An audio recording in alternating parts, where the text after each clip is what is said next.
Hey, everybody, what's going on? Yeah. I mean, you can turn the fan on if you want. I put the jacket on for a reason. She's down there looking up at the fan, looking at me. Why isn't the fan on? Yeah, because she's like, usually if you guys are sitting here, then the fan is on. Okay, I'm going to turn the fan off. Hope. Yeah. I mean, like I said, I was freezing my ass off in here earlier. I don't know why. Yeah, she's looking at it now. She's like, yeah, that's it. That's it. Oh, yeah, I got it. It's on. Look at her face. Look at her face. Yeah, it's cool. And she's fucking funny. She's a funny cat. Well, I mean, she's very aware of like patterns and like routines. The routines. And if something's different, she's always like, "What the fuck is going on?" Yeah. Like, you guys are doing stuff different than like what you would normally. She'll run up to a plate of food if it's not full and just look at it, and then look at you and look at that plate, fill that up, and then you put the food in there, and she goes yes, and then walks away. It's for later. It's for later. Yeah, that's what I wanted. Yeah, that's what I wanted. She's fucking hilarious. All right, so hey everybody. Yep. Happy Three Kings Day of the Three Kings. Three wise kings. Not the three, not the three dumbass kings. According to the hard Jaguar in the fucking comment section, today is a big holiday in Mexico. Yeah, so happy holiday. And he goes by the other name, Khan of Aztlan. He's also the Khan of Aztlan. He's also asking, so what's up, my honorary white Mexican? That would be you. Anybody who can make fucking custom, fucking homemade fucking tortillas is Mexican. Definitely honorary Mexican. Went down to the Redneck liquor store today and got some micheladas, Modelo micheladas. Yeah, our regular liquor store was closed because their computer was broke. Yep, so we went to the Redneck store, and guess who was there? All the Central Americans were there. I don't think all of them. All of them. Holy shit! The store was really crowded, you guys. Yeah, all 3 or 4 of them. There was like 2 people. Yeah. That's. To be fair, it was 10:30 in the morning, so you have to be a serious alcoholic to be at the liquor store at 10:30 in the morning. Well, those are farm workers. That guy was off today, so he's gonna go down there and get him some scratch tickets and get him some fucking Modelo or whatever, you know. And I think those are Nicaraguans. I don't know. It's hard to tell who they are. I don't know, dude. They're all breakaway Mexicans. They were all Mexican at one time before Mexico broke up. Oh my god, that should be a band name, the Breakaway Mexicans. The Breakaway Mexicans. Before Mexico flew apart into about fucking 7-8 pieces. Zach says, "What's up, all you crotchety old fucks?" Mm-hmm. We're fine. He also says, "So was the show's new redesign supposed to resemble Absinthe?" It gives me that vibe. You know what? I wasn't initially thinking that, but I do like all of the aesthetics having to do with Absinthe. So maybe I was thinking of that in the back of my mind. It does look a little bit like a lucid. Yeah. Well, she designed that part of that label. I did, but I mean, I liked the I don't know. I just liked the idea. I was throwing around the idea. I said I just want it to be black and one color. I said so it's either going to be black and hot pink, or black and like green. Yeah. And then I went with the green in the end because I thought that was more unusual. For any of our new subscribers who don't know, Jenny was a corporate graphic designer. Worked for some really big alcohol companies, and Lucid was one of the ones that was owned by a company she worked for. You did some of their graphic designs. I don't think you designed that bottle, though, did you? No. They already had that bottle. But I did do some, like when they did events and stuff like that. It's a nice bottle. I did like some menus and stuff. Yeah. Well, you know what? They still sell it. Yeah. I didn't realize. I saw it in ABC Liquor when we were there like a couple weeks ago. They've done a redesign on the bottle. I think I like the old design better because it was simpler and starker. It's a black. Originally, it was a black, shiny glass like bottle. A tall, narrow kind of bottle. And it had 2 neon green cat eyes looking. And Jenny had a bunch of merchandise from them, and one of them was a black T-shirt with them 2 green eyes. And she had one over each titty. She walked around. It was a sexy shirt. Big old fucking. I don't have it anymore because it got like a bunch of holes in it because I wore it a lot. I really liked that shirt. Yeah, when it was new, it looked good. Yeah. It was dark black. It was like a tank top. It was like a spaghetti strap tank top. Yeah. Yeah, and it had like 2... It didn't even say Lucid on the front. It just had the 2 cat eyes on the tits. And then it said Lucid Absinthe on the back. Yeah. And shit, those implants were fucking just showcased in that fucking shirt. We got to have a photo of that somewhere. I wonder if I ever have a... Maybe. Yeah. I wore it a lot. Mm-hmm. Hard Jaguar also said, Jenny, I saw the last broadcast a couple of years ago. Yeah, I did a review of that movie and I put it up earlier. Gotta say it's a very good movie considering the budget of $900. $100 that movie was made for, which I also said on my review. I could not believe that the movie was made for $900. Yeah. And he says those dudes must be salty when they saw what the Blair Witch became. From what I've heard, I think there are some interviews with them like floating around, and they might be on the Blu-ray as well. But yeah, they're a little bitter about it. But I mean, you can't really blame them, to be honest. I mean, they sort of had the idea. They put the movie out first. I'm not saying they had the idea first, because the Blair Witch guys were thinking about that like in the early 90s. But they got the movie out first, and everyone was like, eh. And then 10 months later, Blair Witch Project came out, and it was like, oh my god, it's the best movie ever! And it was a whole subgenre. But then they were like, hey, we're over here too. We already made a movie, so you know what I mean. So I can see how they'd be kind of mad about it. Where's David Parker? Is David Parker in the chat? Yeah. I don't know. I was like scrolling back to like read some stuff. Yeah, Parker, if you're here, man, go ahead and drop a comment in there. I mean, he's usually here. He's usually here, but I wanted to wait till he was here. He's probably getting ready to go to the club. But isn't he at work usually around this time and getting ready to go to the club? Yeah. But like I said, it's only 6 o'clock, so he's usually like coming home from work and then getting home and getting ready to go to Mannequins. Yeah. Because it's Friday. All right. But yeah, he became. Yeah, I'm gonna give him a shout out. He became a new patron. Became a patron. So we were very excited. Became a major patron. Yeah. $20 a month patron. Nice. That's a major patron. Yeah, we like that. Yeah. John Smith said, I like absinthe. I just like the anise flavor. I don't, I'm not a big fan of absinthe. I like the whole thing around it. Like I said, I like the whole aesthetic around it. Well, shit, look at this. This necklace right here is an absinthe spoon. Yeah. You know what I mean? I like the look of everything having to do with it. Unfortunately, I don't really like absinthe itself. I'll drink it, but I'm not real big on that, like, licorice-y flavor. Here's the thing. I like absinthe as we know it, but I saw a whole program on it. They don't know what absinthe was supposed to, what it tastes like. There were recipes out that supposedly said this is what absinthe was, but it was kind of like Coca-Cola. It was people had their own recipes, and I think there might have been a couple different brands back in France when that was going on. And it became popular because it was issued to troops at a war, some of these French wars. And when they came back, they still wanted it. It was actually a water purification thing. You could put it in dirty water because they didn't have iodine tablets like they gave us, but you could put it in bad water and try to sterilize it a bit and drink it. But they got kind of addicted to that flavor. It's a safe alcohol. It's not dangerous. People are, reading into it that it's, make you hallucinate or whatever. That was all a fucking black propaganda campaign by the French winemakers who tried to get rid of it because it was so fucking popular. It was equivalent to like cola.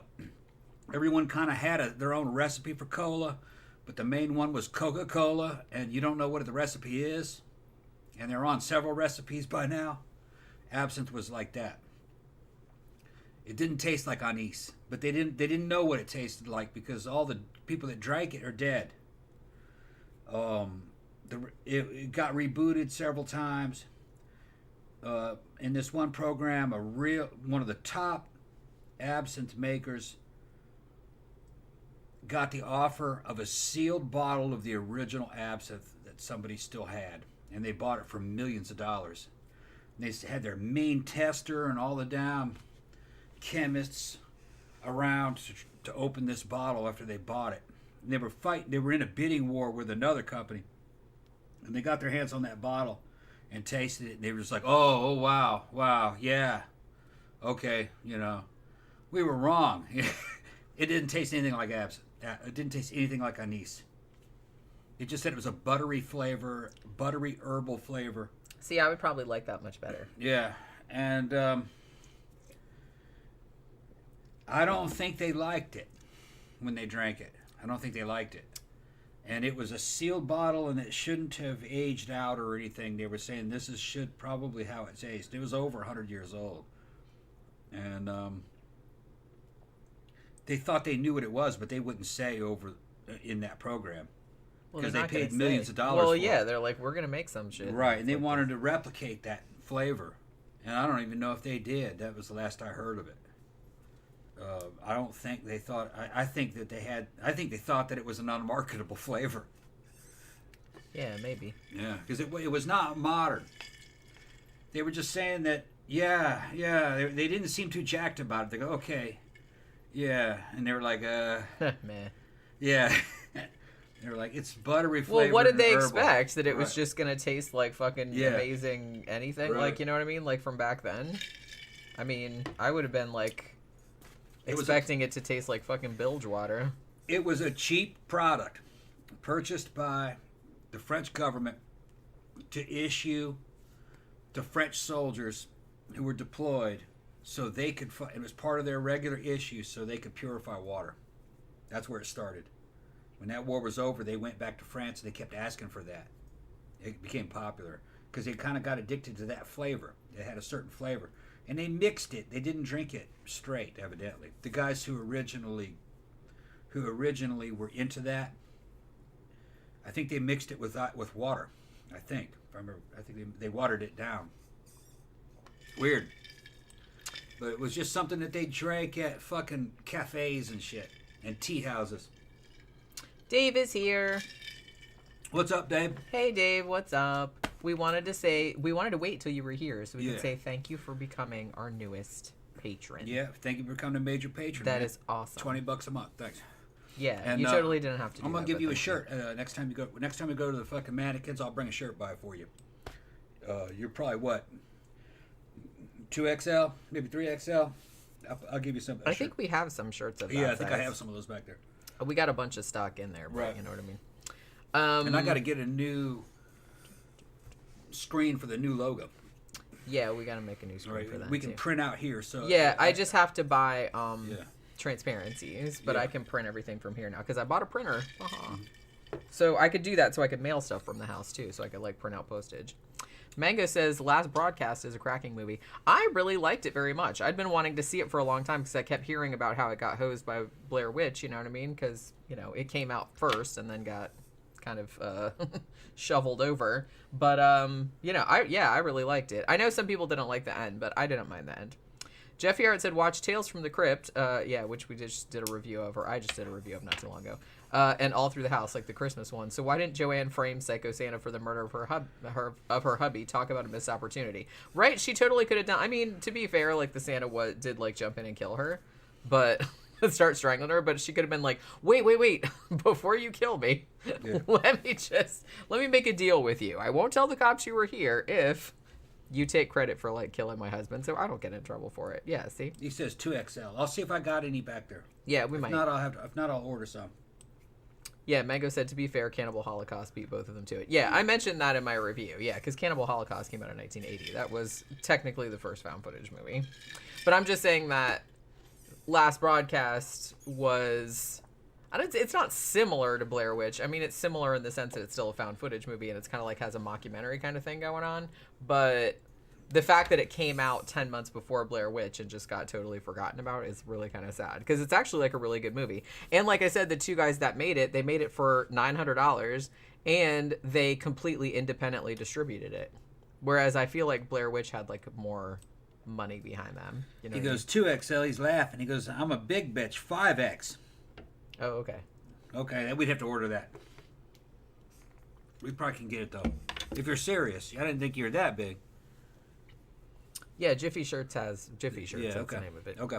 I just want to say Jiffy Pop. Yeah. Jiffy like those corn muffins. Yeah, Dave's a big dude. He's over 6 feet. And he's got some weight on him. You know what I mean? But like I said, you wouldn't want to fuck with him. He's a mountain of a man. Yeah, 5X. 5X, they probably have it, huh? Yeah, they do. If he's serious, okay. Yeah, they do. You don't look that big in person. I would have thought maybe like 2XL, 3XL. Yeah, Jiffy Shirts has everything up to 6X, I think, if I remember correctly, depending on the style. They got all kinds. Okay, he says he's not joking. He is a 5X. Okay. All right. We'll order him. Yeah, I can order that. Mango said, talking of found footage films, I watched a film tonight called The Deep House. Yeah, we saw that. We reviewed that not too long ago. Not exactly found footage, but a very good creepy film, which is pretty much shot all underwater. Yeah, we did that. That was pretty good, actually. Oscar says wanted to see the Deep House. Yeah, we liked it. Deadstream is a great found footage film released last year. I've been wanting to watch that one too. I've been hearing like a lot of good stuff about that. I think it's on Shudder, so I'll probably get around to it. Like this, Shudder just added. They added a bunch of. Well, they added The Last Broadcast, which is I was excited about because I've been wanting to see that for a while. They added another older movie that I've been wanting to do for a long time, which I will probably put a review up of like sometime this weekend maybe.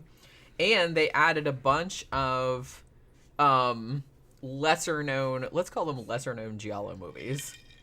And they're kind of like, some of them have really great titles like The Police Are Grasping at Straws and like stuff like that. That's not like that, but its titles are kind of like that. So yeah, so I'm going to like maybe check out some of those. Although none of them on there are ones that I've ever heard of. So, you know. Okay, he says he's got a 13 o'clock shirt. All right, I'll get you I'll get you one of these. How about one of these? That would look good on a 5X because it's a big image. Or like I said, Plissken shirt. And I'll get you one of these, and then later on, when I get the new logo made, I'll give you the new logo, the new 13 o'clock logo, which may be neon green. We'll see. I mean, that's ideally, I would like to do green on black. I think that would look cool. I think if we get the right cut, the right dye. If you get a bright enough green, it might work. I think it'll work. Because a lot of times, we got red before, and it didn't really, like, it didn't pop. It printed out, but you couldn't barely see it.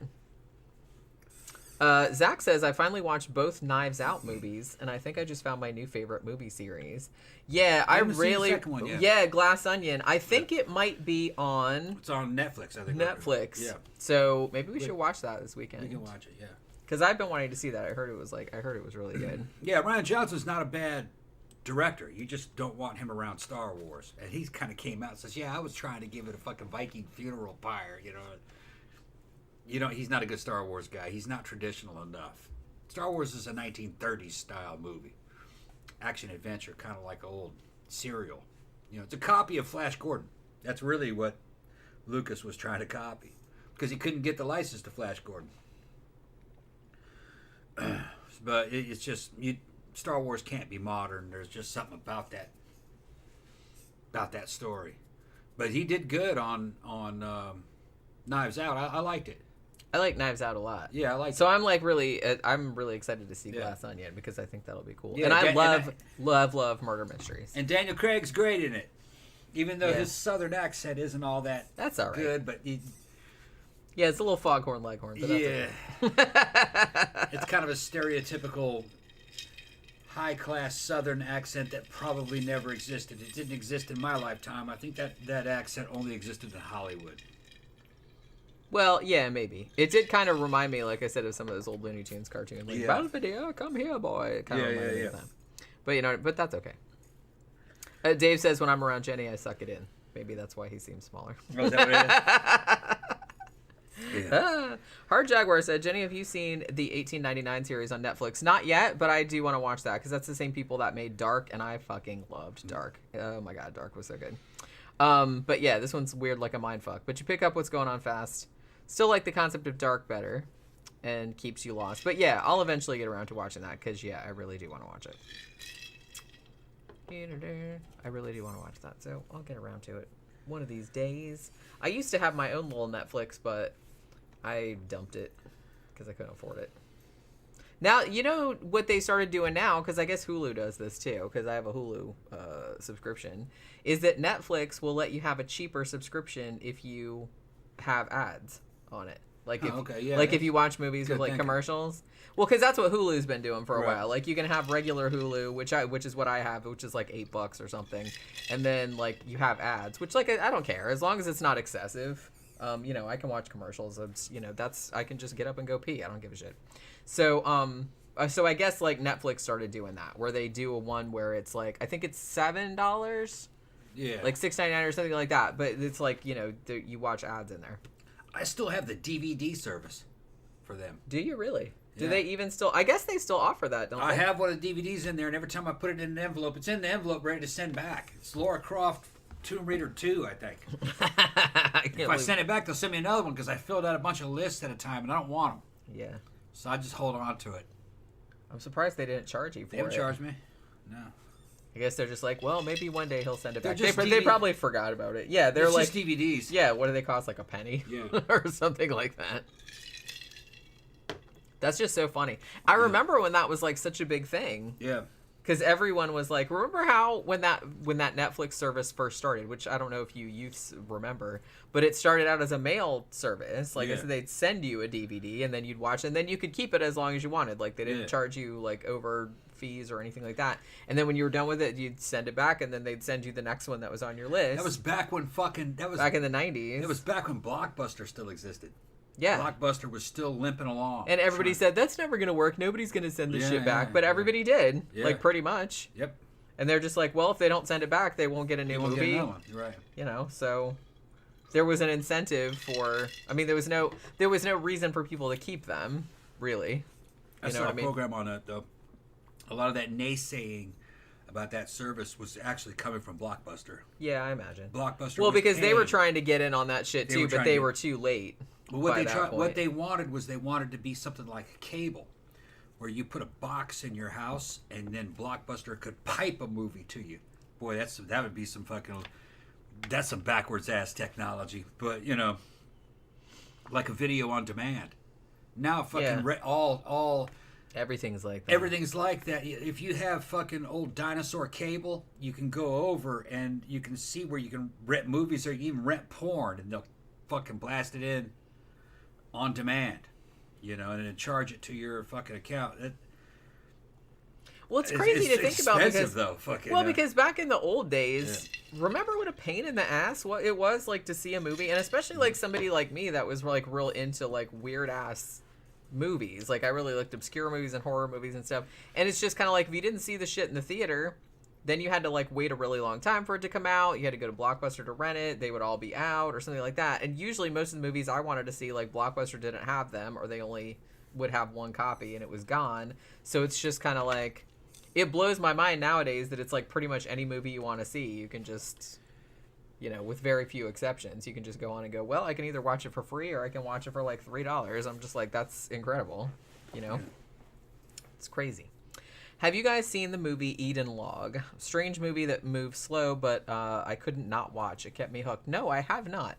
I have heard somebody talking about that, but I haven't like seen it yet. Tom Sykes says, who would rent porn when it's free? See, I wondered that too, but I guess it's still like a billion, billions of dollars industry. So obviously some people are paying for it. Suckers. No, I'm just saying there's like so much of it for free. I don't know. He was asking you, Con was asking you about $18.99. Yeah, I already answered that yes? question. Okay. Yeah, I already answered that question. One of these days I'll get around to watching, because I really do want to watch that, because Dark was really good. And somebody's asking, has anyone seen Megan yet? Yeah, I've been hearing a lot about that one too. And I even saw like a trailer for it last night. That looks kind of cool, but we'll see. I saw a couple of my horror channels had seen it, but I was like, well, I'm not going to watch their reviews of it because I want to see it before. I don't like watching reviews until after I've seen the movie, you know what I mean? Our Jaguar said, dude, I saw Conan the Destroyer yesterday. Oh, yeah. Gotta say, Grace Jones is hot as fuck. Yeah. She was a weird chick. What was weird about Grace Jones is that I always assumed that she was about 6 feet tall, that she was really big. She's not.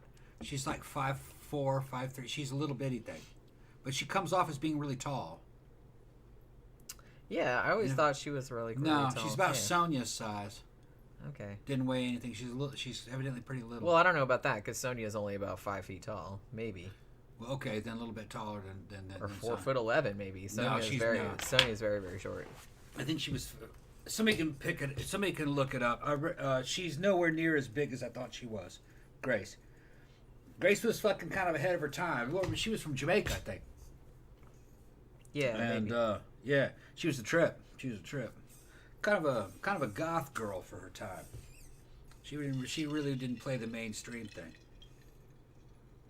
John Smith said Grace Jones acts tall. Yeah. I think that's what it is. Like some people just project. She's fucking huge, yeah. Well, she kind of projects like power. Yeah. You know what I mean? So I guess that makes her seem taller. She showed up on one. I remember when I was a kid. She showed up on one of those talk shows that might have been. It was either Letterman or The Tonight Show. And she was wearing almost nothing in a damn see-through gown. I think it was purple. I think you could see underwear, maybe. I think I remember that dress. And I don't remember if they blurred it out, but or blurred out her. But people were fucking just like outraged. You're not outraged, kind of in a positive way. They thought it was hilarious, but she just walks in like that. And she said, I think it might have been Johnny Carson, and he was kind of like, "Well, you're not wearing much." He goes, "I don't." She's like, I rarely wear clothes, really. I go to parties like this. Clothes suck. Yeah. You know. She goes, "You just walk around naked at a party." She's like, "Yeah." She was wild. She was a wild chick. Back when she was married to fucking Dolph Lundgren. Yeah, I remember that. Yeah. Tom Sykes says Megan is PG-13, which means it will suck. Not necessarily, but I mean, that's not a good sign. So I'm just going to say. I don't know, like, I saw the trailer for it, and I was just kind of like, I don't know. Like, I was kind of ambivalent about it. Zach said they dropped some posters for Ari Aster's new movie, and the hype is building for that one, too. Yeah, we always got to see what Ari Aster is up to. Hard Jaguar said, Jenny, I saw X yesterday. Won't spoil it. I've seen it. I haven't seen Pearl yet, but I saw X. That was one horny little old lady. She was, indeed. She was. What was this? X. Never saw it. You would probably like it. About a horny old lady? Well, kind of. It's a slasher. It's recent. It's Ty West. But it's set in the 70s, and it's like a bunch of people going out and making a porn movie, like to this. Yeah. It's kind of like a Texas Chainsaw Massacre situation where they're going out. They rented this farm like to go make a porn movie in the 70s, and then like somebody starts slashing them all one by one. It's really good. I really liked it. And they made a prequel called Pearl, but I haven't seen it yet. Even though I've heard like mixed things. Like some people are like, ooh, I even liked it better than X. Some people thought it was stupid. Some people thought it was the greatest movie ever. So I kind of want to see that one too. Okay, Grace Jones is 5'8". What they say. Oh, okay, so that's average height. Average height. Just about average. Well, it's above that's average for a slightly over average for a woman. Yeah. I mean, I'm sure. I thought she was shorter than that. I thought she was more like 5'5". I remember being surprised that she wasn't very tall. But I was just, like I said, I thought she was like 6 feet, you know.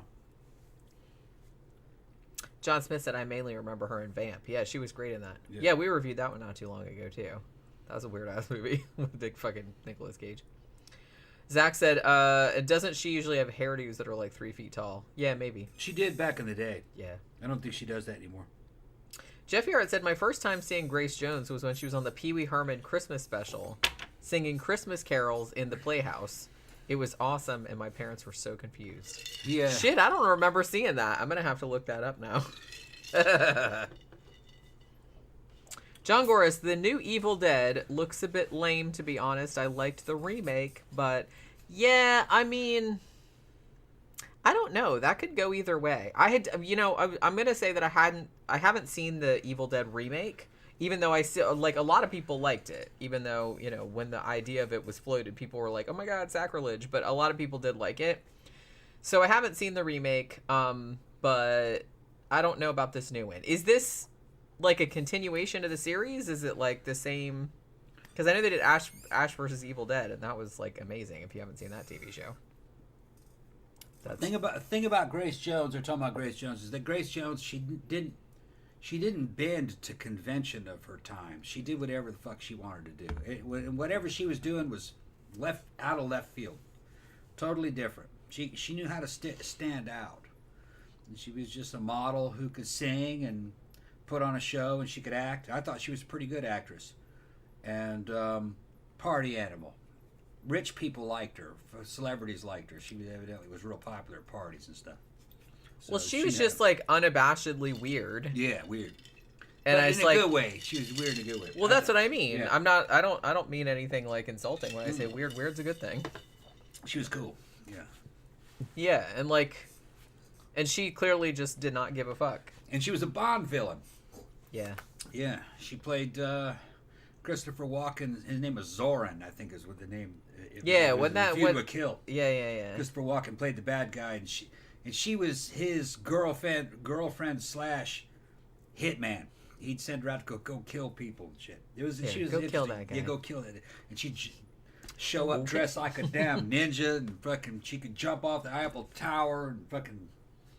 Well, turn into a damn parachute and fucking To be fair, if I was an assassin, I would also probably dress like a ninja. Yeah. Just because. Yeah. She was all stylish, though. I mean, why? It was a stylish ninja. It was stylish ninja. It looked like fucking something fucking Chanel would make, or fucking Cartier would make, or something. I don't know. Well, yeah, you can't just be like some run-of-the-mill ninja. No, you gotta be a fucking glam-ass ninja. Well, she worked for Zoran, and that motherfucker was a billionaire. Right. You know? So it's like, yeah, buy me a cool outfit, motherfucker. She had a cool outfit. You want me to go and kill people for you? Jeez. You know? Tom Sykes said Grace Jones was in Phantasm 3. That's right, which I still have yet to see. Really? I remember. Yeah, that's right. We have all the Phantasms. I think we have on. Ooh, I'm sorry. I had a weird thing happen with my little cursor. I didn't remember that she was in that. Yeah, we have to like. It's been a while since we've seen it, but yeah. Have you seen the trailer for Renfield starring Nicolas Cage? I have not. Oh man. Renfield. When did this happen? With Nicolas Cage. Wait, is he playing Renfield? Is he like an older Renfield? Gotta be. What, did they give him the role because, like, hey, you ate a roach in that other movie? He's gonna cage the fuck out. He's gonna be caging the fuck out. No, that's good. That's good. That dude will be in any movie, and he doesn't phone it in. He's his crazy ass self. Well, see, that's what I said. I respect that though. Yeah. He doesn't care if it's a shitty movie. He's just like, one, am I gonna get a paycheck? He's like, am I going to get a paycheck? Yes. Yeah. Then he's going to fucking go all in with it, man. Mandy was a masterpiece. I got a fucking big full-size poster of Mandy. Yeah, I bought you that for it. It's silk. Yeah, Mandy. Where is that poster? I don't know what you did with it. It's not in here, is it? I haven't seen that poster. Oh, wait. No, I think it's in the man cave, isn't it? I think so. Yeah, I thought it was in the man cave. Posters you have in the man cave. Yeah. He has Casino Royale. Yeah. That's not a poster. That's a picture. What are you talking about? No, the Casino Royale one that I have is actually in a frame with behind glass and everything. Well, that's what I mean. It's a poster. Yeah. That's what I mean. Yeah, right. Okay. I'm just using the term poster very loosely. Right, don't get all pedantic on me. Just stop it. The other one is your Blade Runner 2049 one is in there? Yes, that's in there. Yeah. And Escape from New York, like the green one with the wireframe. It's got fucking Statue of Liberty on it. Statue of Liberty in there. Yeah, that's a cool poster. And I'm trying to think I got what Mandy in there, and then I got that Frazetta painting of fucking Conan with that Sophie sent. Yeah, Sophie sent. I got that. Yeah. And I think that's all I got in there right now. Yeah. Yeah, I'm trying to remember because I don't it's down the hall from the room, so I don't look in there all that much. But everybody knows what the ones we have in here. But well, I have a couple on the wall behind the computer that you can't see. I have one right there that is Profondo Rosso, like Deep Red, the Dario Argento movie. And I have a really cool one from The Shining that's over there. And I have a Nick Cave one right there, like from a German show from 2007. And I think that's like most of the ones that you can't see. We'll get a drink. Okay. I also have an Edward Gorey one back there, but you can't really see it. And a couple from, I think I have a New York Ripper one over there too.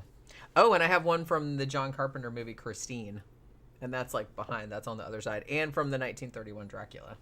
Because you see that Frankenstein one? I have one like that, but it's the Dracula one. But it's over on the other side of the bookshelf, so you can't see it from here.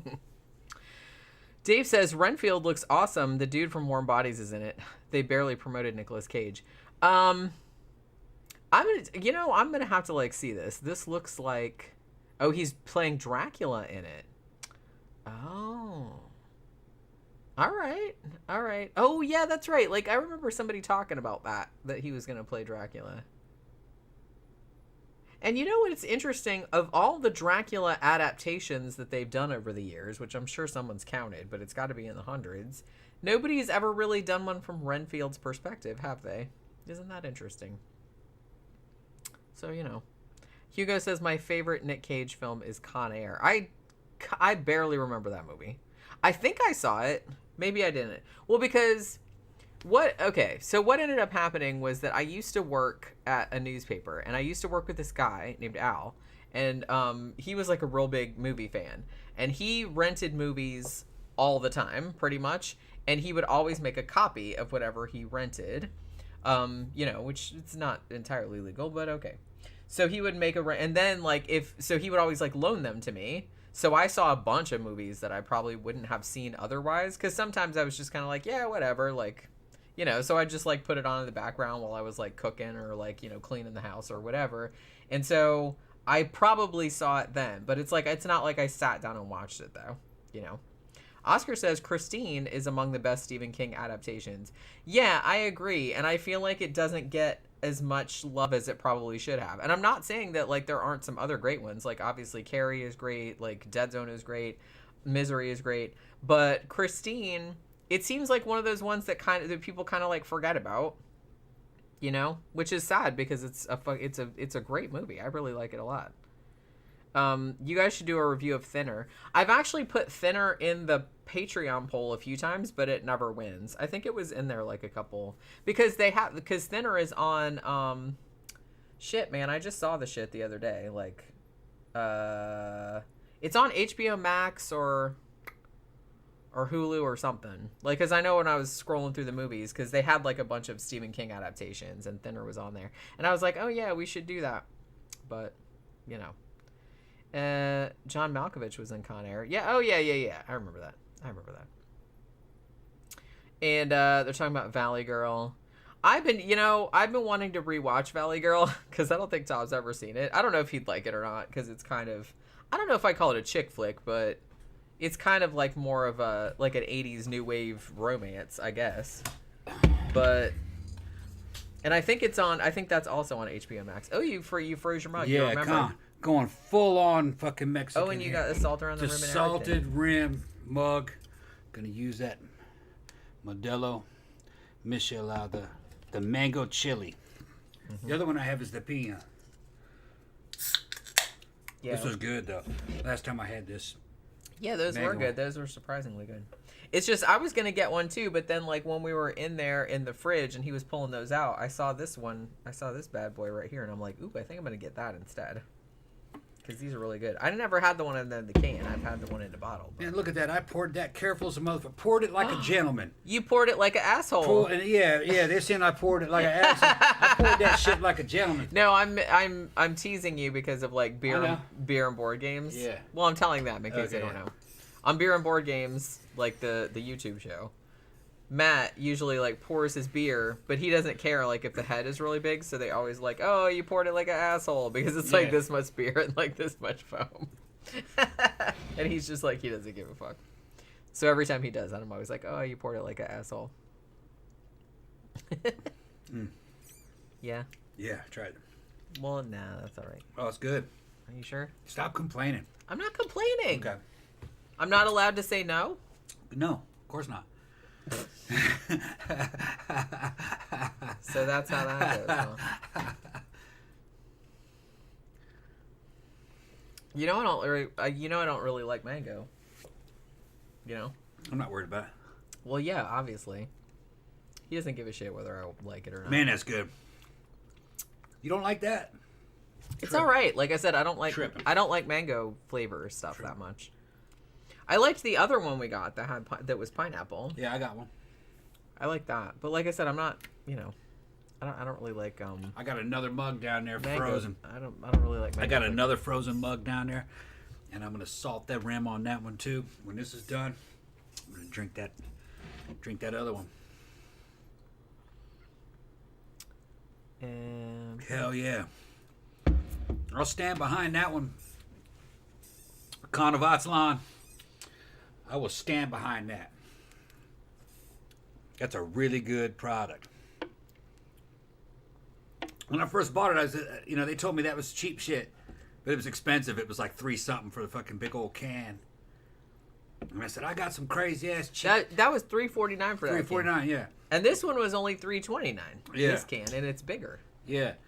So I said, I got some of this shitty Mexican beer, and fucking Con went, whoop, hold on, man. Fucking Modelo's a fucking good Mexican beer. It is good, very good. And Michelada is like a cheery street beer, usually on ice. I probably should have had ice in that. It's turning beer into a mixed drink. I had a couple months back, I went to the Mexican restaurant here, which is excellent. All right. I even took pictures of what they were giving me and sent them to Con, and he's like, "Oh yeah, that's it." And they had michelada, but it was hot sauce, beer and hot sauce over ice in a frozen mug. And them other guys, some ranch hands were in there, were all drinking it. Just men, just men during the day drinking michelada. It was good. Well, got to get your fruit somehow. Yeah. Well, they didn't have fruit in that one. Your vitamins. They didn't have fruit in the one that they were drinking. I'm just joking. Yeah, it was made with hot sauce. Well, you got to get your hot sauce somehow. Yeah, hot sauce. Just think I said that. Okay. Tom Sykes says, E.G. Daily in Valley Girl is a great reason to review Valley Girl. Yeah, she was in... Wasn't E.G. Daily also in Better Off Dead, I want to say? Because I know she was mainly a singer, but she was an actress, too. I remembered her being, I think, in Better Off Dead, which is another movie that I should probably review with John Cusack from 1985, in case you guys haven't seen that one. I always really liked that movie. I think I saw it a million times when I was growing up. Zach says, you should review both Basic Instinct movies. One is actually really decent, and the second one is an amazing disaster that needs to be seen to be believed. I didn't even know they made a second one, to be honest with you. But I remember kind of liking the first one, but yeah, it's kind of trashy, but there's nothing wrong with that. Mango said at the moment in time in the UK, they were showing Michael Mann's Manhunter. Great film. Brian Cox nails it as Lecter. That's another movie we need to review because I remember really, really liking Manhunter. I haven't seen it in many years, but you know what I mean? Yeah, Ben said there was a Basic Instinct too. That's what I just said. I didn't even realize there was a second one. I mean, what possible... I don't even remember what happened in the first one. Like, what possible... Where could you possibly go with that? Tom Sykes said a single white female Pacific Heights double feature would be sick, just saying. Yeah, those are both movies that I've been wanting to cover for a long time. I think I actually put single white female in the poll a couple of times, but it never won. That was the one with Bridget Fonda and what's her fucking name? The chick that was in Fast Times at Ridgemont High. Jennifer Jason Leigh. He was also in. She was just in the Quentin Tarantino movie we just did, Hateful Eight. Yeah. Okay. Her. Yeah. Her. So she played this girl that moves in with this other, like, as a roommate, and turns out to be a psycho, like, who starts kind of like trying to be her. You don't remember that?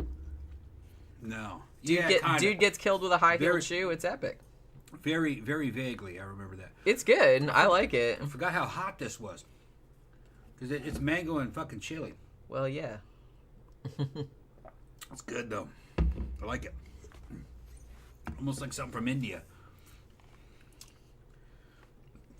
Mango says, have it on in the background. Yes, it was a Basic Instinct 2. Curious movie. Worth checking out for fun. Was Sharon Stone in it? I didn't think she was in it. I mean...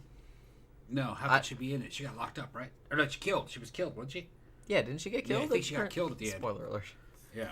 Well, I don't know if it's a spoiler alert or not, because I haven't seen Basic Instinct in a long time, so I don't remember what happened at the end. Because they thought she was a murderer, right? What the fuck even happens in that movie? I thought they had Mango said, yes, she is in it. She is in it? I thought she got killed in the bathtub at the end. No, that was Fatal Attraction. Fatal Attraction, okay, yeah. That's a totally different... That was Glenn Close. Right. That was a completely different person and a completely different movie. It's been so long. We just saw Fatal Attraction not too long ago because we reviewed it, remember? Yeah. Tom Sykes said Tom talked about the Pacific Heights film roach scene in the Intruder film review. Yeah, and that's another one I've been wanting to revisit. I think I might have seen that in the theater, Pacific Heights.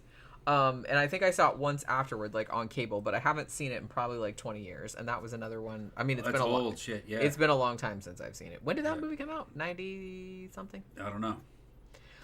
I saw a lot of movies in the theater in the 90s. I kept hearing rumors that Eddie Murphy was making Beverly Hills Cop 4. Gramthars said he was. They were shooting it in Detroit. Yeah, that's right. That's right. Yeah. That's probably where he was the last one. He was the last guy to tell me that recently. Yeah. They said they're shooting it right now. I hope that's good. It's probably going to be good. I wish it was rated R. I don't think the other ones were rated R, though, were they? I don't think they were. Were they? I don't think they were.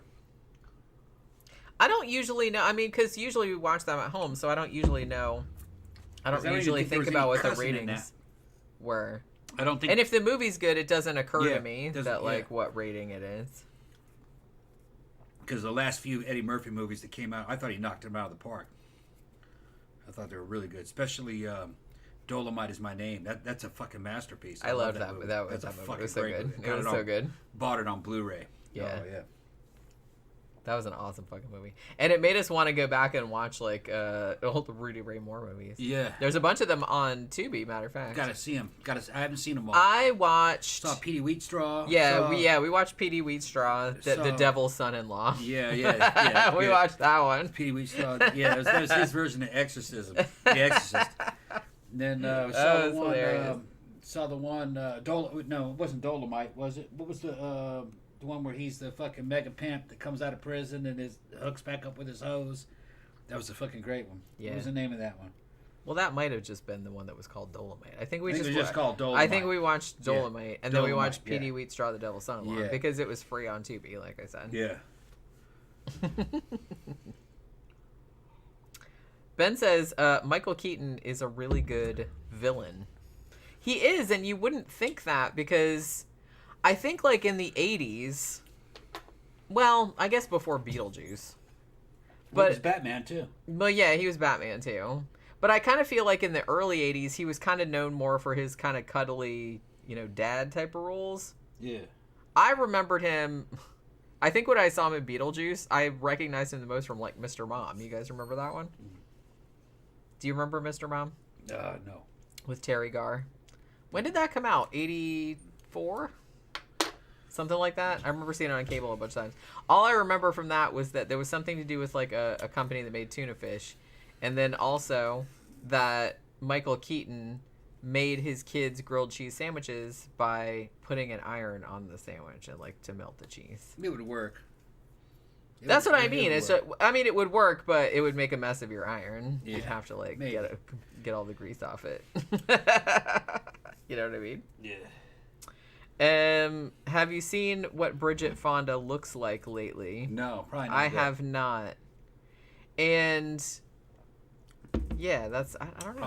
I haven't seen her lately. I was always under the impression that she was big into drugs. What was the movie that did I just watch? Her best movie was the one where she played La Femme Nikita, but she was really good at that. Remember that? That was Bridget Fonda, I'm pretty sure. What, in La Femme Nikita? Wasn't? Yeah, the first La Femme Nikita. The old one. Back in the 80s. I don't remember. Oh, it's good. Unless she's being skeptical. Maybe well, no, I just don't remember. Maybe my memory's fucked up, but because I was thrown off because I was like, did I just watch something with Bridget Fonda in it the other day? Oh, A Simple Plan. Durr. Yeah, I just reviewed A Simple Plan from 1998, and Bridget Fonda was in that. She was great. Actually, everybody was great in that. You would probably like the movie A Simple Plan. Sam Raimi directed it. I had read the book. I saw the movie a long time ago, but I read the book recently, like a year ago. So I wanted to rewatch the movie. Yeah, Zach says Bridget Fonda wasn't in that movie. See, that's what I thought. The Femme Nikita, 1990. I'm pretty sure that she was in the American remake. Okay. See, that's what I was thinking of. Well, that was called something else, wasn't it? Maybe it was. Didn't it have a different name? Maybe it wasn't La Femme Nikita. It was a different, I mean, I knew that they had done... Well, see, that's why I was trying to think, because I was like, oh, they made an American remake, but I didn't think it was called La Femme Nikita. Right, I thought it had a different name. I'm going to find out. Point of No Return. Is that what it's That's called? what it's called. Jeffy Hart said, thank you. Oh, no. Yeah, okay. So you weren't wrong. It was just that it was the Point American of No Return remake. is what it was called? I remember. Okay. Yeah. Okay.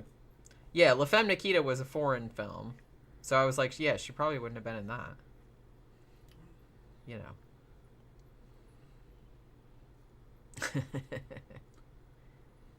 Yeah, E4 Mafia said, unfortunately, she's unrecognizable these days. She gained a lot of weight. I think it had something to do with her car accident. Yeah, Point of No Return, 93. Yeah. That was a good movie. I liked it. Yeah, I remember it being okay. Yeah. And I remember her, she was in that movie Singles. from the 90, what was that, 94? She wasn't in Reality Bites, though, was she? No. Who the fuck was in Reality Bites? That was Winona Ryder, right? Winona Ryder and Janine Garofalo. Yeah. Bridget Fonda's fat. Wait, let me see. Unrecognizable. I haven't seen her in, like, many years. Fuck. Okay, well. Just doing his fucking thing. Tom Sykes says she probably... Right there. Holy shit, really? Yeah. Well... I'm going to show you. I feel a lot better about myself nowadays. Yeah, she turned into Jabba the Hutt. Unrecognizable. You would never know that was the same girl. Poor girl. Yep. Well, girl, she's probably in her 50s. Well, you know. 58. She's almost 60. Okay, so she's a little bit older than Yeah. me. Tom Sykes says she probably packed on the weight to look unfuckable to her busted-looking husband, Danny Elfman, so she wouldn't have to fuck him. Oh, that's Danny Elfman. I didn't realize that she was married. I didn't realize that she was married to Danny Elfman. Yeah. I haven't seen Danny Elfman in a while either. No, he's not much of a catch. Maybe back in the fucking 80s. I don't know. I thought he was kind of like quirkily cute back in the day, but he seemed like a little bit of a weirdo. I thought not a bad weirdo, but I felt like the vibe I got was he'd be like really intense to like hang around. I got the vibe that he was a bad weirdo, and I liked Oingo Boingo. I like Oingo Boingo a lot. Yeah, I thought that was a good band.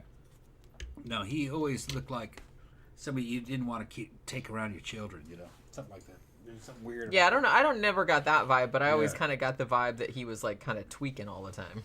Like he always seemed like he was kind of tweaking out. You know what I mean? Mm-hmm. Victor says she's preparing for a role for the past 10 years. Yeah, she's preparing for a role. Well, I don't like to get too down on people for like gaining weight because you know what I mean. It happens. She's an actress. But yeah, we're supposed to be an actress. But I don't remember like she was. I feel like her heyday was like the 90s. You know what I mean? She was smoking hot in the 90s. In that Point of No Return movie, she was fucking fantastic in that. Well, like I said, I just watched the other day, I watched A Simple Plan from 1998, and she was kind of playing a dowdier kind of role in that, but she was like really thin and she was like really pretty, you know what I mean? So, and I feel like she was in a lot of movies in the 90s. Like I said, she was in Single White Female, she was in Singles, she was in tons of shit. Just goes to show you, when it comes to attractiveness, weight matters. It does, especially with women. It's just less forgiving on women's frames because they don't have the muscle mass to support weight. A lot of them. It's sad, but it's true. You know, I mean, fucking. There went her career. What are you going to cast her as? And then you do cast her, and nobody recognizes her. There's a lot of women that look like that just walking around. Hugo said she was in Lake Placid. Yeah. Yeah, when did that come out? Was that early 2000s, mid 2000s? I don't know. Dave says she needs to find her mom's old workout tape. I'm sure there's a copy laying around. Yeah, those. y'all know how I am. Those fucking workout tapes, all of them, including the one that had Arnold in it. Total scams. You can't be out of shape and overweight and gain anything from those aerobic. Well, I mean, I guess it's marginally better than sitting on the couch, but... It's very close to sitting on the couch. To make massive changes requires a massive amount of work in the human body. Diet is one of the biggest ones, all right? Not eating much. You got to put yourself into a fat-burning situation, which is calorie restriction. When you get older, it's harder just because the hormones aren't quite there. So then you start getting into, you gotta be hormonally optimized. That's a fucking secret code word for testosterone and steroids. Then you have to fucking do highly concentrated anaerobic fucking workouts, which means lifting weights. That'll do it. And fucking the more aggressive that fucking hormonal profile that you're putting into yourself, the faster it'll happen. And they're all doing it. Okay. I've come on here and said, man, I really respect a lot of these actors that they can change their fucking body weight so quickly. They can gain a fucking bunch of fucking mass or lose a bunch of weight and become skinny like the dude from The Machinist and everything. Yeah, Christian Bale. Christian Bale. That's another movie we need to review. That was an I haven't awesome... seen it, man. It's so good. Everybody says it's great. It's so good. I haven't seen it. And then you have a fucking Tom Hardy going from basically like little cutie boy to fucking Bane, 0 to 60. We saw how him coming up through his movie careers, we did that prison movie. What was the name of that shit? What was it? Whether we did the British Bronson. Bronson, fucking masterpiece. I got to revisit all fucking Hardy's shit again. I got about half of it. All right, I just really respect that guy as an actor.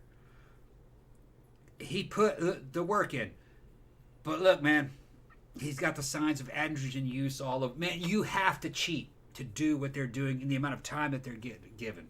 All those MCU guys, The Rock. Well, the thing about it is that they're not looking to like sustain this for a lifetime. No. It's like, look, I have, in a few months, I have to be in this movie and I have to be this much bigger and I have to look like this. Yeah, they can digitally enhance some shit, but it's obviously, obviously you need to like at least have something for them to work off of. And then they already know what the movie's going to be after that one.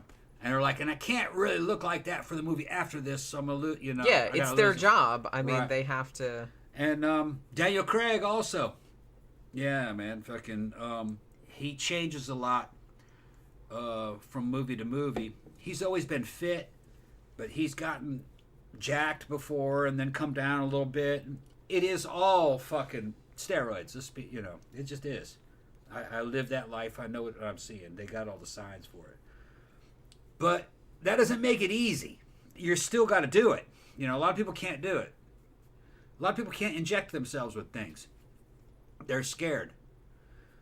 Well, until you figured it out, I had to do it. Yeah. Like, because you were kind of weirded out by doing it at first. Yeah. So I did it for a little while. A little while, yeah. Until you... Well, no, I'm talking about I'm not talking about physical. I'm talking about psychologically. It took me a while to get over the fucking fear of... This is something that you have to inject into yourself. It gives you like a junkie feeling, See, that doesn't bother me. I kind of like, oh man, you're injecting something. It's not like you're fucking tying your arm off like in fucking Train Spotting or something. You're just. I mean, people that are diabetics and shit like that do that shit every day. So. Now I'm a lot more. My grandfather was a diabetic, so I guess it's not weird to me. Yeah, now I'm a lot more scientific about it. I know that injecting is so much more safer than going for pills because it's bypassing the liver. So really, injection is fucking the way to go. It's a lot safer. But this year, people, Jenny's seen it, man. I'm working on the Bane costume. I got the mask pretty much done. I've changed the mask up so it fits a little bit better. It's got leather on the inside. Yeah, it looks good. I got the fucking forearm thing. I'm working on that. Yeah, that came today, right? Yeah, the body armor came and they sent me a fucking large instead of the medium that I ordered, so I'm probably going to send that back. I'm fucking pissed. But I didn't really like it. So I'm going to use a real bulletproof vest that I have, fucking a plate carrier, that I'm going to modify to look like the one that they used in the... It's going to... I'm like, fuck all this costume bullshit. I'm going to use real military specification equipment might as well. You've got to do that. So. Right. So it's going to look fucking badass. Because it's going to be real. It's not going to be a costume. It's something you could go to war in. It's going to look really good. Victor says, I watched The Whale yesterday. I don't know how I feel about it. I've been hearing like so much about that, and I kind of want to see it, but I don't know if I do or not. You know what I mean? Yeah. So, I don't know. Maybe I'll watch it, and then we'll kind of like commiserate about it. We'll see. John Smith said Jane Fonda's workout tapes were really popular, mainly bought for other purposes. Yeah, I'm sure. Zach says, I love Richard Simmons so much. There was something about Richard Simmons. I mean, he was just always so positive. I think that I can, like, I totally understand, like, why he became so beloved of millions. Even though, like I said, he was kind of weird and everything like that, but... He was just always so upbeat and always so positive, and he was just never mean, and he never, like, picked on people, and he was always just, like, really understanding, and I think, like, a lot of people need that, so I kind of feel like it was you know, like I said, he's a little bit weird, but I don't know. There was just something. He seemed like a genuinely good person, and I'm sure somebody will come out and go, "No, they found out he was a child molester later on," or some shit like that, because that's what always happens. But I just feel like he just always seemed like a nice person. Ben said, "Yeah, exercise is great, but it's what you eat and drink that will determine your weight largely." I mean, I kind of feel like, yeah, you can't just like sit around, but yeah, what you eat does have a lot to do with. And honestly, like, I hate to say because I fucking love to eat, but particularly the older you get, like, you really have to do like low calorie. You really can't overeat. And especially like the older you get, like especially me, because I'm like 50 now, so you really, really, really have to watch it. And I can't. And I was talking to my siblings, because I have 3 siblings, and we were talking about this when I saw them the other day, and they were basically like, yeah, we like the dudes, like my brothers, they're like, yeah, if we go over like 1,500 calories a day, you start gaining weight. And it's the same. Like, me and my sister are the same. Like, you go over 1,000, 1,200 calories, which doesn't sound like a lot, and for some people it's not. But I go over 1,000, 1,200 calories a day, I start putting weight on, no matter what you do. So, you know, and it's the same. It's just, I just got really, really bad genes in some ways. Well, no, I got really good genes mostly, but for weight gain, I got really bad genes for that. You know. Jeffy Art said, Hollywood dowdy isn't real dowdy. Yeah, they call that Hollywood ugly, where you're like actually just really hot, but you have glasses on. And, you know, your hair kind of slicked back. All right. Tom Sykes said, and yeah, Tom should see the Darren Aronofsky film, The Wrestler. Yeah, you totally should. You would probably be really into that too. Mickey Rourke is in it. It's very, very good. All right, yeah, I gotta see it. Aronofsky's the shit. Ben asked if I took steroids. What is that shit you inject me with? I don't know what it is. Just to say, yeah, she does. Just not very much. A female does. This is what is going to be the basis for Bane's body armor. That's the real thing. There's not plates in it right now. It doesn't need plates for a costume. When you put hard armor in that, or even soft armor, it kind of distorts your figure, and it doesn't look as aesthetic like it would from the movie. When we use that, there's some temporary changes I got to do to get that look. I'm going to build another front that'll stick on here with Molly that'll look like the one from the movie. And then this arrived today. That's Bane's. That's his fucking...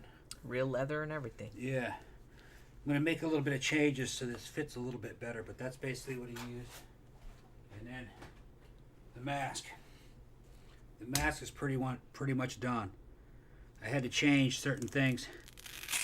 Added he's been working a on new that way for the last couple of days to adjust it, to get everything to fit better. I just hope that by the time Halloween rolls around, you don't decide you want to be something else. Yeah.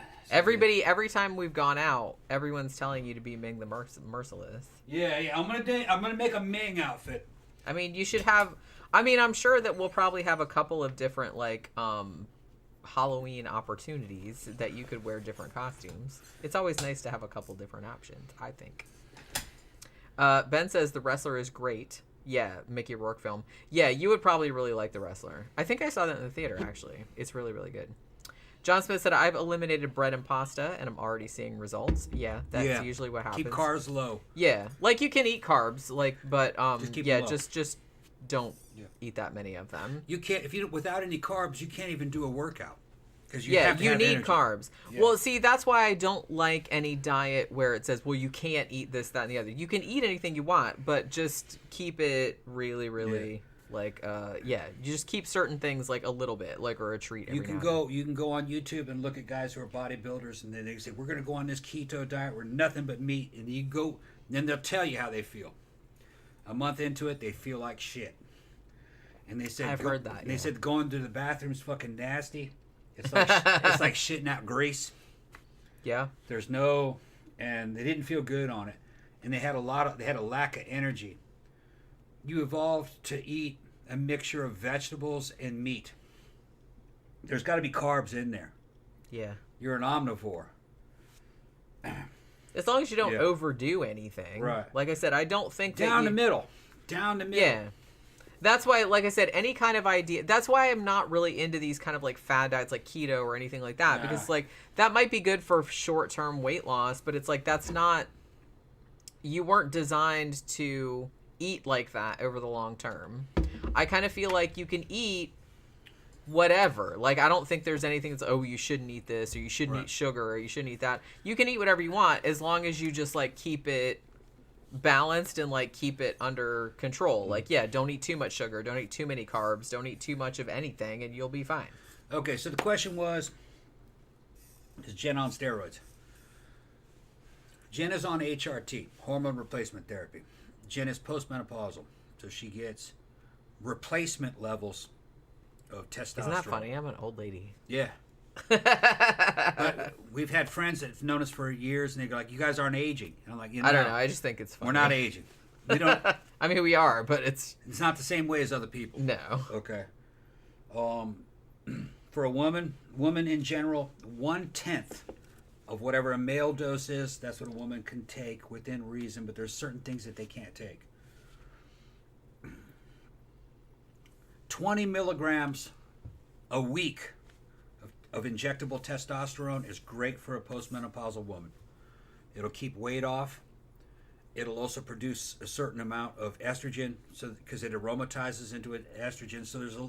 So she kind of has a hormonal profile of a much younger woman, which can help the metabolism move forward, process food better, and keep some weight off, and actually kind of help bolster things like sex drive, which is intermittent on Jenny. Jenny doesn't want to put out. I had to come in here today and fucking force myself on this woman. Like, woman, brace yourself. And she's like, no. I said, brace yourself. Well, it's the middle of the day. I was in the middle of sometimes a man just is interested, you know what I mean? I'm fucking using all my masculine charms. And she's like, no. I still got some anyway. But okay. So you're gonna need. She's been on test. She's always on test. She cycles off and on. Her main compound is injectable Winstrol, which is a very well understood DHT derivative anabolic. Very well known, very well understood from the 1960s.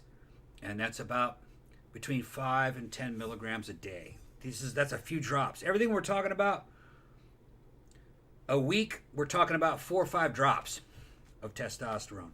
A day, a drop or two of Winstrol. But she'll only be on that for about 6 to 8 weeks at a time. Okay. Winstrol is kind of... is known for first of all, you get great endurance. The average person the main user is endurance runners, but what it helps with is a lot of endurance and energy, and it has a slimming effect. Now there's another one that she was on a little bit. This was a long time back. She was on a little bit of Dianabol. I think it was about 2 to 5 milligrams a day. That went on for a couple weeks, and that Dianabol aromatizes into a special kind of estrogen. It's testosterone derivative, but it helps build muscle, burn fat, but then it aromatizes into a very strong pound per pound version of estrogen, which can make women feel better, all right, and give a little bit more of a voluptuous shape. So she was on that for a little bit, which I got to get some more of that. I like it. That's one of the best testosterone derivatives.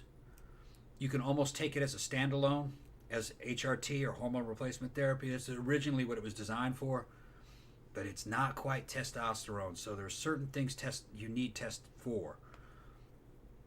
I love the feeling of estrogen. I'm all man, but I like the feeling of estrogen when you have a high estrogen count in your bloodstream. You sleep real well. It's neuroprotective, which protects your brain cells. Your thinking is good, and you it fights against things like eventual Alzheimer's. Is another thing and it allows you to take other. See, estrogen is better for your brain. Estrogen is good for you because women are smarter than dudes are. The thing is women mostly don't have estrogen in them. That's when they're pregnant they have a lot. Women mostly progesterone. All right, and I've had a lot of progesterone in me too when I was on Tren. Tren will make you very progestogenic, and it makes you fucking crazy. And that's why women are crazy. Okay. Well, I don't know about. No, I'm not saying that. But that's why a lot of that's why a lot of women have problems with birth control pills because a lot of those are progesterone. Yeah, progesterone makes you fucking nuts. I understand it. When I fucking was on Tren, I understood what women were talking about with their periods and stuff and fucking. Do you see what we're doing? doing? Yeah. Well, the thing about it, like when I was, I'm maybe this is TMI, I don't know. Yeah. But whatever, I don't care. Before I went through menopause, my periods were not bad emotionally, like because but I did know some women that were just that got crazy around because it does happen. Now I did have a horrible amount of pain, like the first or second day, so much so that I couldn't stand upright, like unless I gobbled like lots and lots of painkillers. I just walking around like that, like I couldn't stand upright. It was like the pain was like really intense, but I don't know. It's just kind of like I didn't get like the emotional stuff though. However, when I was on birth control pills, not when I was younger. When I was younger, I was on birth control pills and they didn't really have any side effects. But when I got a little bit older, like into my late 30s, and went on back, like I was off birth control for a while, and then I went back on. When I went back on, I don't know if it was a different prescription or whatever it was. Those made me like insane for a while. You remember that? Yeah. So being pregnant. Yeah. Well, pregnancy is all about progesterone and I had to go off them like after a while because it's like I was acting like a fucking nutcase all the time and I didn't like it. I totally understand it. No, I totally understand. But I mean, you get what we have to fucking deal with. Yeah, there's channels out there with these fucking huge bodybuilders, fucking rough, tough motherfuckers and they'll tell you trend stories about what it's like being on trend when your testosterone levels will be super high, your estrogen will be 0. Okay, so you can't sleep, you fucking feel like shit, but your progesterone levels are super high, and it makes you fucking crazy. All right, emotionally fucking unsettling. It's not a good feeling. Yeah, you feel unsure of yourself. You're constantly double checking yourself, insecure as a motherfucker. Well, I mean, I have that all the time anyway. You got the testosterone making you feel like a superhuman god. And then right next to it, the progesterone making you feel insecure as a motherfucker. And you feel like, damn, I'm vulnerable. They're coming to get me. Oh, fucking everybody hates me. Yeah, oh, my God, I'm so fucked up. I mean, I'm terrible. It's you really had some problems. Yeah. But like I said, I mean, we kind of deal with a level of that. I mean, I'm not speaking for all women, obviously. But me and, like, most other women that I've talked to about this kind of stuff, we have a version of that all the time. Yeah. Pretty much. It's progesterone. But, I mean, to greater or lesser degrees. Yeah. But, I mean, that's kind of the thing. Like, you do kind of feel like, oh, I'm awesome. But then on the other hand, oh, I suck. And, like, everything's my fault. And, it's not a good... It's constant conflict. And it's like you're never sure of yourself. You're always second guessing. Always. Here's the weird thing in the gym rat world, though. Fucking dudes keep going back to that and trend quite regularly. I got to go back on it fucking at least twice next year. For the Bane costume? For Bane, to get He's big. warning me ahead of time. Yeah. Because it won't last long. He got a little, I don't want to say volatile, because you weren't, like, violent or anything, really, but you were just kind of like... I thought fucking... You were on an emotional roller coaster. Yeah, I thought everything was wrong. And, and I did kind of get the sense that you were kind of, like, thinking that I was... Yeah, like she's gonna leave me and fucking. Yeah, so it was so it was stressful for me too because I kind of thought like I had warned her though that it all was the like, time I was just kind of like worried. I'm like, oh my God, can I do this without him like misinterpreting it as to? So it was like I had to like walk on eggshells. Well, here's the thing. The thing is I know it was an illusion. I just needed like reassurance a lot because you're real insecure about it. Yeah, it's but I had warned her beforehand. This is how this shit is. Okay, so we're gonna see. and I wasn't taking that much. That shit is it was something powerful. It was something very powerful. Now they say that you kind of get used to it. You know what I mean? Over time, we'll see. We'll see. It was kind of like climbing the emotional Mount Everest. When it was over, I was so happy. Like I said, welcome to our world. I was so fucking happy. Trend cycle was over. I was just like, God, I made it. Welcome to our world. Yeah. When we can't escape. Yeah. I'm counting. I only got a week left. We can't escape. Yeah. Our brains are just like that all the time. I'm telling Soph, too. Soph, I only got a week left. You're going to make it. You're going to make it. No, I'm going to make it. Did she tell you the same thing? That she's like, welcome to our world? Yeah. Yeah. Oh, yeah. Yeah. Oh, yeah.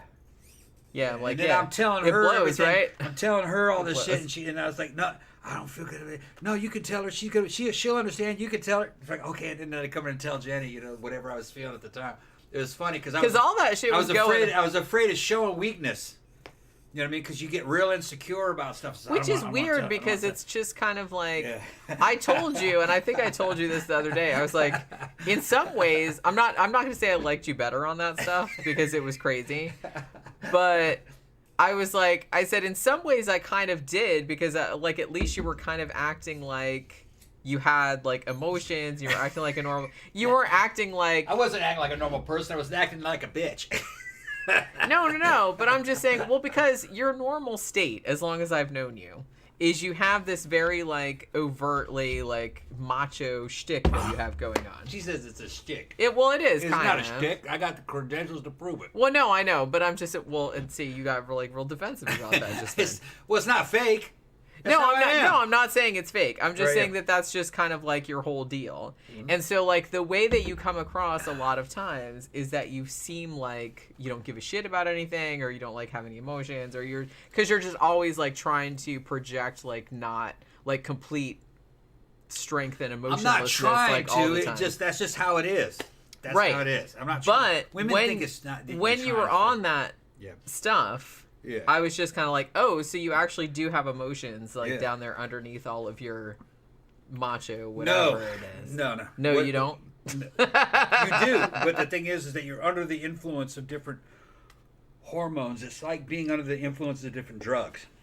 But the thing about it is that, I go to the restroom. I mean, to a large extent, whether you're on the hormones or, I mean, it's still you, right? Yeah. That's still you. It's not like... It's not like an alien presence took over your body or something. But when you're under the influence of these different hormones, I guess you could say the accent or the emphasis is different. Right. The emphasis. Well, because like I said, when I was on the progesterone birth control pills and was acting like a crazy person, that wasn't like a completely different person. I was still acting like me, but just like a crazy version of me. You know what I mean? Like it was just an amplification. It wasn't like a complete replacement of my personality or anything. Zach says, outside of the autism, this is a while back, I got behind. I think I have real good genes minus the flat feet. Don't feel bad. I also have flat feet. So, I don't know if that makes you feel any better, but yeah, I have flat feet too. So, thank you, Cady. Thank you very much. Have you guys heard of the Dark Pictures anthology? It's a co-op horror video game series that lets you control the story. I feel like I vaguely heard of that, but it's like, that sounds like something that would be like, I'd be really into. But so maybe I should look more into that. I don't really play a lot of video games. Tom does, but I like watching him play video games. I used to be into video games back in the old days, but it's like, now I just feel like I don't have time to play them anymore. John Smith said, my mother was 40 when I was born. She started going through menopause when I was a toddler, so that must have been fun. How she didn't murder me, I'll never know. Yeah, that's the thing. I know everybody's experience is different. I went through menopause late, like at 48, something, which is probably about the same age my mom did. Other than, honestly, the only things I had happen were hot flashes. Occasional hot flashes, which sucked. But that was about it. I didn't really have, and I'm not like discounting, like, because I know other people. I knew like an older woman that I used to work with, and I knew her when she was going through that stuff, and she's like, oh my god, this sucks so bad. And so I know that a lot of people have it a lot worse than I did, but like we were talking about on Wednesday night's show, I for some reason, I guess I got lucky in some ways, is that I don't have things don't tend to like affect me to a great deal, like whether it's illness or whether it's, you know, a drug, like if I'm taking some drug for something or other, like I don't respond to things like all that over the top, you know what I mean? So it's like I didn't expect, like, and that's been since childhood. You know, I'd get sick and it would be like nothing, like I'd be over it in a little while, even if other people got it really bad. Or, you know, people are like, oh, I took this drug and it had this really horrible side effect, or it was like way over the top, and it's like I'd have it and I'd be like, nay. It would just be like that. So it's like that's the whole thing. And when I went through menopause, same thing. Like, yeah, every now and then I'd be like, oh man, like I had a really bad hot flash, and I was like, oh, that sucked, you know what I mean? But other than that, I had nothing else, nothing. But I know that like a lot of other people did. They're giving all kind of money. Thank you, Jeffy. Yeah, it was like, I know, I was scrolling down because I got like way behind. Because I wanted to comment on Zach saying he had flat feet, and I said I also have flat feet. It's ridiculous. Why? Fat feet are just ridiculous. Well, I can't help it. I know. That's my feet have always looked like that. They're just feet. Yeah. I mean, I can still walk around on them. Yeah. My knees are not great, but you know what I mean? Never have been. You know? So, what are you going to do? Thank you, Jeffy Art. We all know that deep down, Tom's a sensitive warrior poet. Somewhere, it's way deep inside there. Oh, though. stop it. It's way deep inside there. Bitches. Okay, now, Jan. What? This is the pineapple one? Pineapple one. Okay, so it's not mango and it's No. not... Is it hot, though? It says picante on it. Picante spicy. So spicy pineapple. Yeah. But I had this one before and I liked it. Yeah. See, now that's good. But like I said, it wasn't so much like the other one. It didn't read as hot to me. I just don't like mango flavor that much. The heat in the mango one takes a while for it to pile up on you. Oh, okay. So maybe that's what it is. It's a good product. Piña picante. Yeah, that's good actually. Real good. It smells nice. Yeah. It tastes nice. I like pineapple anything. Like pineapple's probably my favorite fruit. Pineapple, spicy pineapple beer. In a mug with salted rim. Yeah, and the salt is helpful. Oh, yeah, salt fucking sets it off. Salt. That's good. That's really good. That was another thing a long time ago. My doctor told me I should eat more salt because my blood pressure is so low. Did I tell you that? Uh-uh. Yeah, several years ago. Because remember all that fainting and like shit that I was having? Yeah. I have like ridiculously low blood pressure. I don't know why. I just do. Okay, E4 Mafia. What do you say? Something about Where? E4 Mafia. He's asking me about testosterone. Okay. Tom, how do I get into this testosterone thing? Do I need to go to a clinic and see a doctor? Yeah. Or do I just need to do a bunch of research or watch YouTube videos? Will you answer that question? I'm going to go to the bathroom. Okay. First thing is, I have to know how old you are. All right.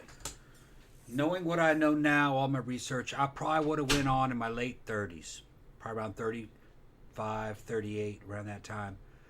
That's about the time where you're going to need testosterone supplementation. I didn't know much about it. I went on in my late 40s, early 50s. And I had already lost a lot of physicality. You can go back and look at me on the show. I had lost a lot. I was thin, but kind of almost verging on skinny fat, and I didn't feel good. So age has a lot to do with it. The easiest way and the legal way is to go on Google in your search browser. Just go HRT clinic near me and go search, and they'll pop up. There's going to be a lot of them, depending on what state you're in. I mean, I think they're in every state. You go in there, they're going to get a blood test, and they're going to look at your blood. If you're low, and they're going to make sure you're low, probably. They're going to try to justify giving you 200 milligrams of testosterone a week and something like HCG, which is a pituitary gland stimulant. which is good. It's good. HCG is good too. It's good. It's a female fertility drug, but when you give it to a man who's on test, it'll keep you shooting live rounds. Let's just put it that way. You don't have to take it, but if you know what I mean, because going on test is kind of like going on birth control. Eventually, your shit will shut down. You won't have the sperm count to get anybody pregnant, which some guys want that. But taking HCG does things like you'll never get heartburn again. You'll you'll feel a lot better. You'll drop weight on HCG. That's a good one. All right. Now the thing is if you start dealing with clinics, your first month, all those tests, the consultation, their first month of fucking drugs and needles, you're looking at about $700. And then it's going to be $200 a month every month after that. And it's going to include your needles, your month's worth of testosterone, and your month's worth of HCG. That's not a bad deal. There's a black market. If you have a VPN or you can deal with cryptocurrencies, or if you're in a gym that has a lot of muscle heads, this is another way. You can come across test. Good test. You just stumble across it. Yeah. You can come across HCG. Then you can come across all this other shit like fucking Dread and fucking Winstrol. And there are providers out there, okay? Let's just say the borders are open and there are dealers out there that are fucking reputable that can make sure they have ways of getting stuff to you. And a lot of these guys that are getting this are fucking cops and government agents are buying it too, and soldiers. So they won't stop. This is how pro athletes get their shit. So they can have a long career of strength. And this is good for you. This is not bad for you. It's if you do it right and you're reasonable, this can extend your life. It's shown this over and over again. A good example would be Jack LaLanne. Jack LaLanne lived into his 90s. He wasn't natural, though. He was doing test and Anavar easily. And he lived a long time. Now, some of the guys that got big early, there's certain rules. You only have so much gas in your tank. If you're a young man, 16, 17, 18, and you start banging up a bunch of testosterone and a bunch of fucking steroids, and you get above 200 pounds, and you're fucking below fucking 15% body fat, and you're like 5% body fat, and 240 pounds, and you're fucking 17, you're probably not going to live long. All right? There's a bunch of rules. Think of it like Boost on a fucking car. You keep piling a bunch of Boost early on, that car's not going to get a lot of miles out of it. It's similar with this. But if you're in middle age, okay, you can use this stuff to extend life as long as you do not go very much over 200 pounds and you're not going too far below 15% body fat. That's the general. It depends on your frame. If you're a little bit big, 6 foot something, you might be able to do 220. But your heart is only so big. Okay? You take roids and fucking test and shit like that, your heart will get bigger and stronger to fucking supply all those blood vessels, but you can't strengthen the valves. The valves are fucking like cartilage. So now you got this big powerful heart fucking pumping like a motherfucker to supply blood to this huge fucking body, and those fucking valves are fucking flexing like a motherfucker and wearing out. You'll blow your heart. Well, and the thing about it is that once you get past a certain weight, it doesn't matter if it's fat or muscle. Your heart still has to pump blood. Muscles worse because it's denser. Yeah.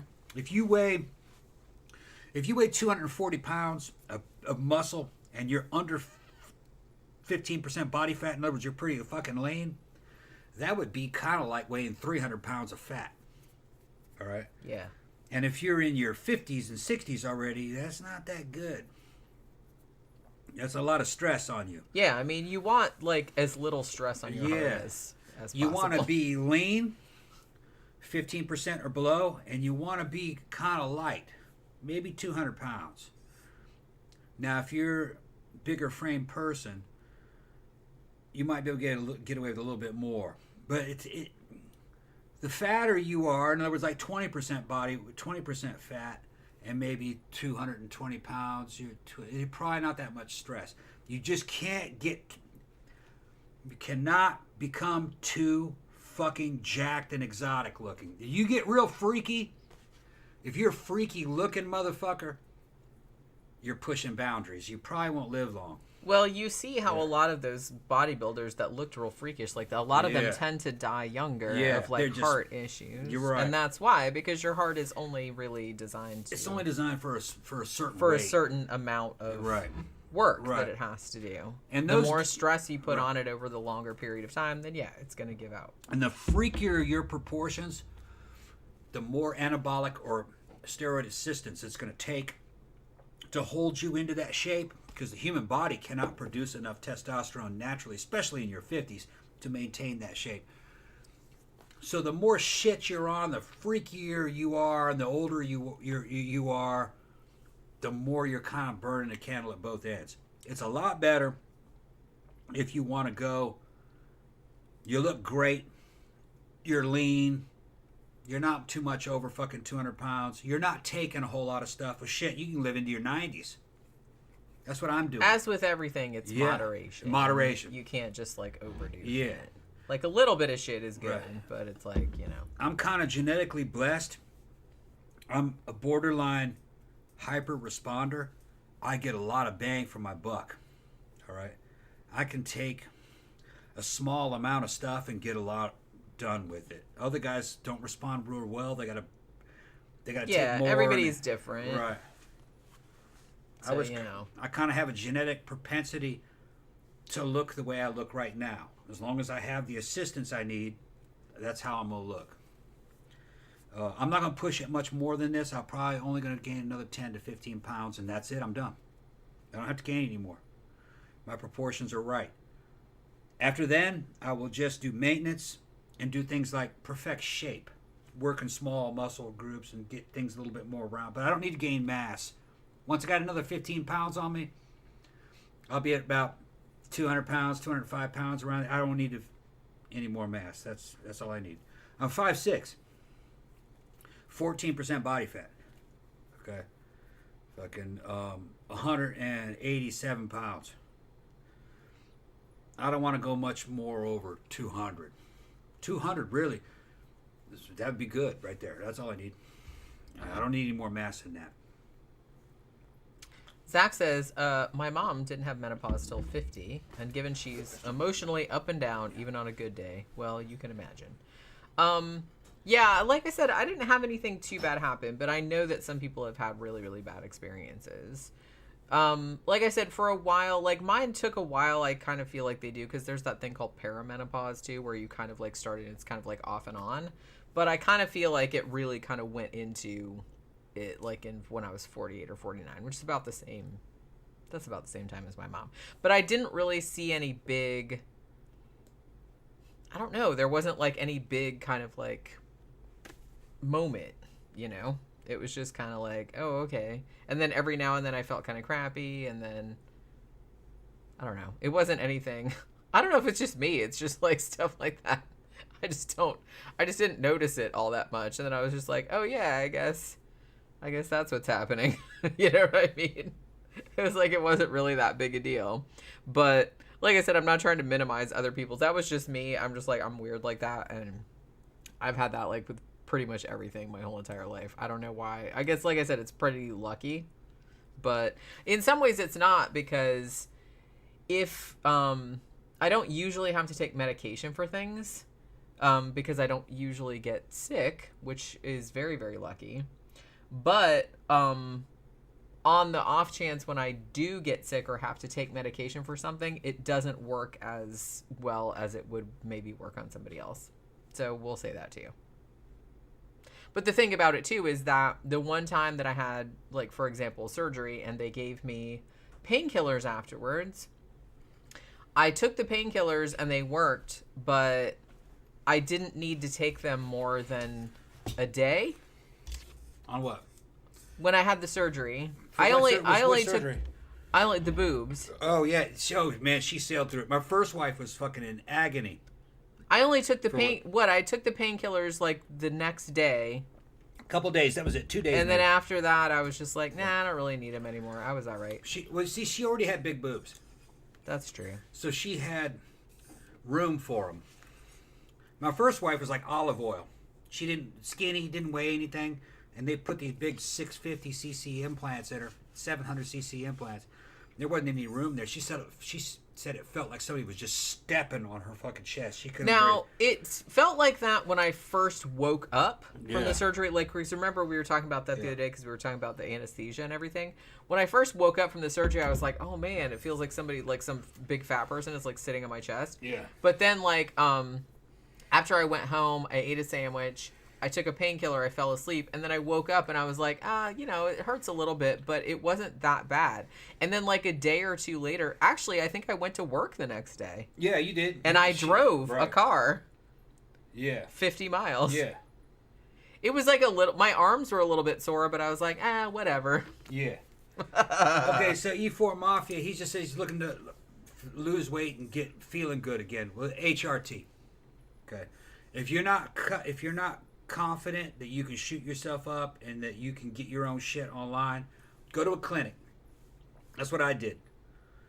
I went to the HRT clinic because I didn't know anything, so I wanted to know what good shit felt like and what was normal. So then later on, I was with them for about a year, paying the $200 a month. Made a lot of progress during that time. Well, because they did all your blood work and all that other yeah. kinds. Because you kind of get to know like what is supposed to be like. You know yeah, what I mean? So it was a good deal because then I got to know what was normal and what felt good and what good test felt like. So then when you start getting into the black market stuff, then you go, oh no, that's good test too, or oh yeah, okay. And then you start fooling around with other things like Dianabol, injectable Winstrol pills, Dianabol pills, Anavar pills, and then you start getting into shit like fucking Tren, Mint. I didn't do Mint yet. But I'm gonna do it all. Eventually, I'll do it all just to see what they're like. You now have, but what I'm trying to say is that when you're doing this under the supervision of a doctor, you have a baseline. So now you're confident in what you're doing. Because you know what normal feels like. You're like, okay, yeah, this is the way test is supposed to feel like. So this is good. And then you can kind of go off then and do your own thing. Using that as a baseline. Once you learn everything. Once you learn the ropes, you start talking to other guys. Oh, you like that? Well, try this.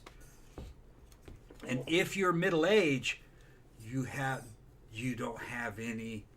There's no downside to it because you're going to spend the rest of your life on test anyway. So you're never going to have to worry about PCT or coming off of test. That's the reason why dudes are having all these problems when they're young, they're teenagers, they take all these fucking steroids, and then 6 months later they're fat as fuck. Because they don't know shit. They don't know how to come off of steroids. They can't do post-cycle therapy. They try to go back on naturally produced testosterone from their balls.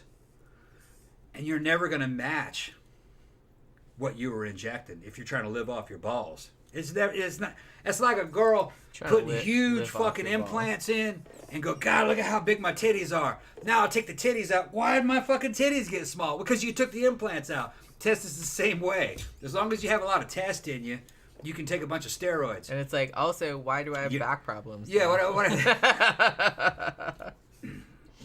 what happens if you take steroids? It kills your testosterone production. So when you come off steroids, you get fat. But I'm never coming off test. Ever. Not for the rest of my life. Well, that's why you advocate waiting until you get older. Right. You wait till you get older. Because I got no natural test to go back to. I got the test of a 50-something-year-old man. That's not enough. You're in the dying process. My test comes out of a bottle. And so I can continue to grow and to stay youthful and lean. And if you're on that, you might as well fucking do steroids every now and then because you can come off that steroid and it doesn't affect you because your test is coming out of a bottle. It's not coming out of your nuts. So there's no downside to it. Taking steroids, you just move ahead. Then you come off that steroid and you're still ahead. So it's not the same as some guy who's trying to live off of his nuts. You'll understand. Go to an HRT clinic. They'll teach you about it. And then hang out with a bunch of gym rats who do this shit all the time. Because unfortunately, you got guys in their 20s that are on test that will never make test out of their nuts, and they will live off test that comes out of the bottle for the rest of their lives because they're also doing steroids. But they made that commitment. In the same way, there are young girls out there that made the commitment to have implants, that they're never going to have natural titties. It's going to be fake titties from here on out because that's how it is. Test is the same way. If you want that body, you can't have natural test, really. Okay. And this is The Rock and all these fucking stars that y'all are looking up at. Those motherfuckers are injecting their testosterone. That's what allows them to take those steroids and come off of them. And The Rock is a fucking fantastic man. Big dude, he's fucking great build. He's a little bit older than me, I think. By a year or so. He's either a year older or a year younger. I think he's a year older. He looks fucking great. And he knows what he's doing. He's not pushing it. He can live like that for a long, long time. He's not that big. He's just very, what we call aesthetic. His proportions are good, real good. And he's strong man. He knows exactly what he's doing. John Smith says, there was the French model, Lolo Ferrari, who was suffocated by her own implants. That is not how Lolo Ferrari died. She's calling No, I wrote about her yeah. in my book. And I wrote about her on my Crime Immemorial website. She got murdered. They think she was murdered. They're not entirely sure. She has some nice titties, though. Big old fake titties. Well, that's kind of what she was known for. Yeah. But she didn't die. She didn't die like that. She didn't die like that. She got. Lola Ferrari actually did a scene where she was she blew a horse. Yeah. Did she? Yeah, she blew a horse. I don't remember that, but yeah. But I'm just saying she didn't die like that. They think that maybe she might have been murdered. Yeah. They're not really entirely sure. Tom Sykes says, Tom and Jenny, what was the first scary movie you saw that scared the fuck out of you? Oh shit, man. Okay, well, I'd have been a little kid.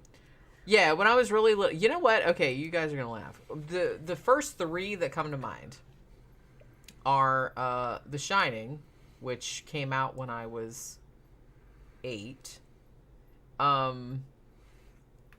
My Bloody Valentine, which came out when I was 9. I don't know why that scared me so much because it's not all that scary, but you know that.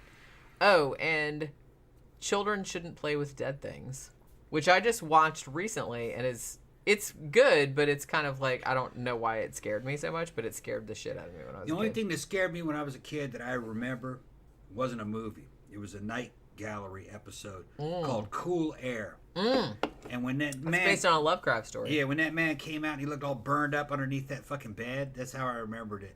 Remember, he looked fucking... Night Gallery used to scare the crap out of me. That scared the shit out of me. I saw it on television.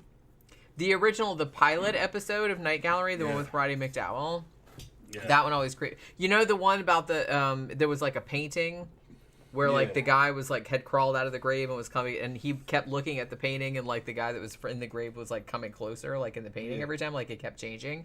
Ooh, that freaked me out. That freaked me out. Sly shaved his head for New Year's. He looked like Denzel Washington's twin. Oh yeah, all right. You gotta fucking post a video on your channel there, man. Fucking let me see. He's got a mustache though. Okay. John Smith said, first scary movie I saw as a kid that affected me was The Gate. The Gate is so fucking good. I really, really like that movie. And honestly, I think The Gate, that came out in 87, I think. And so I was, a teenager by the time that came out.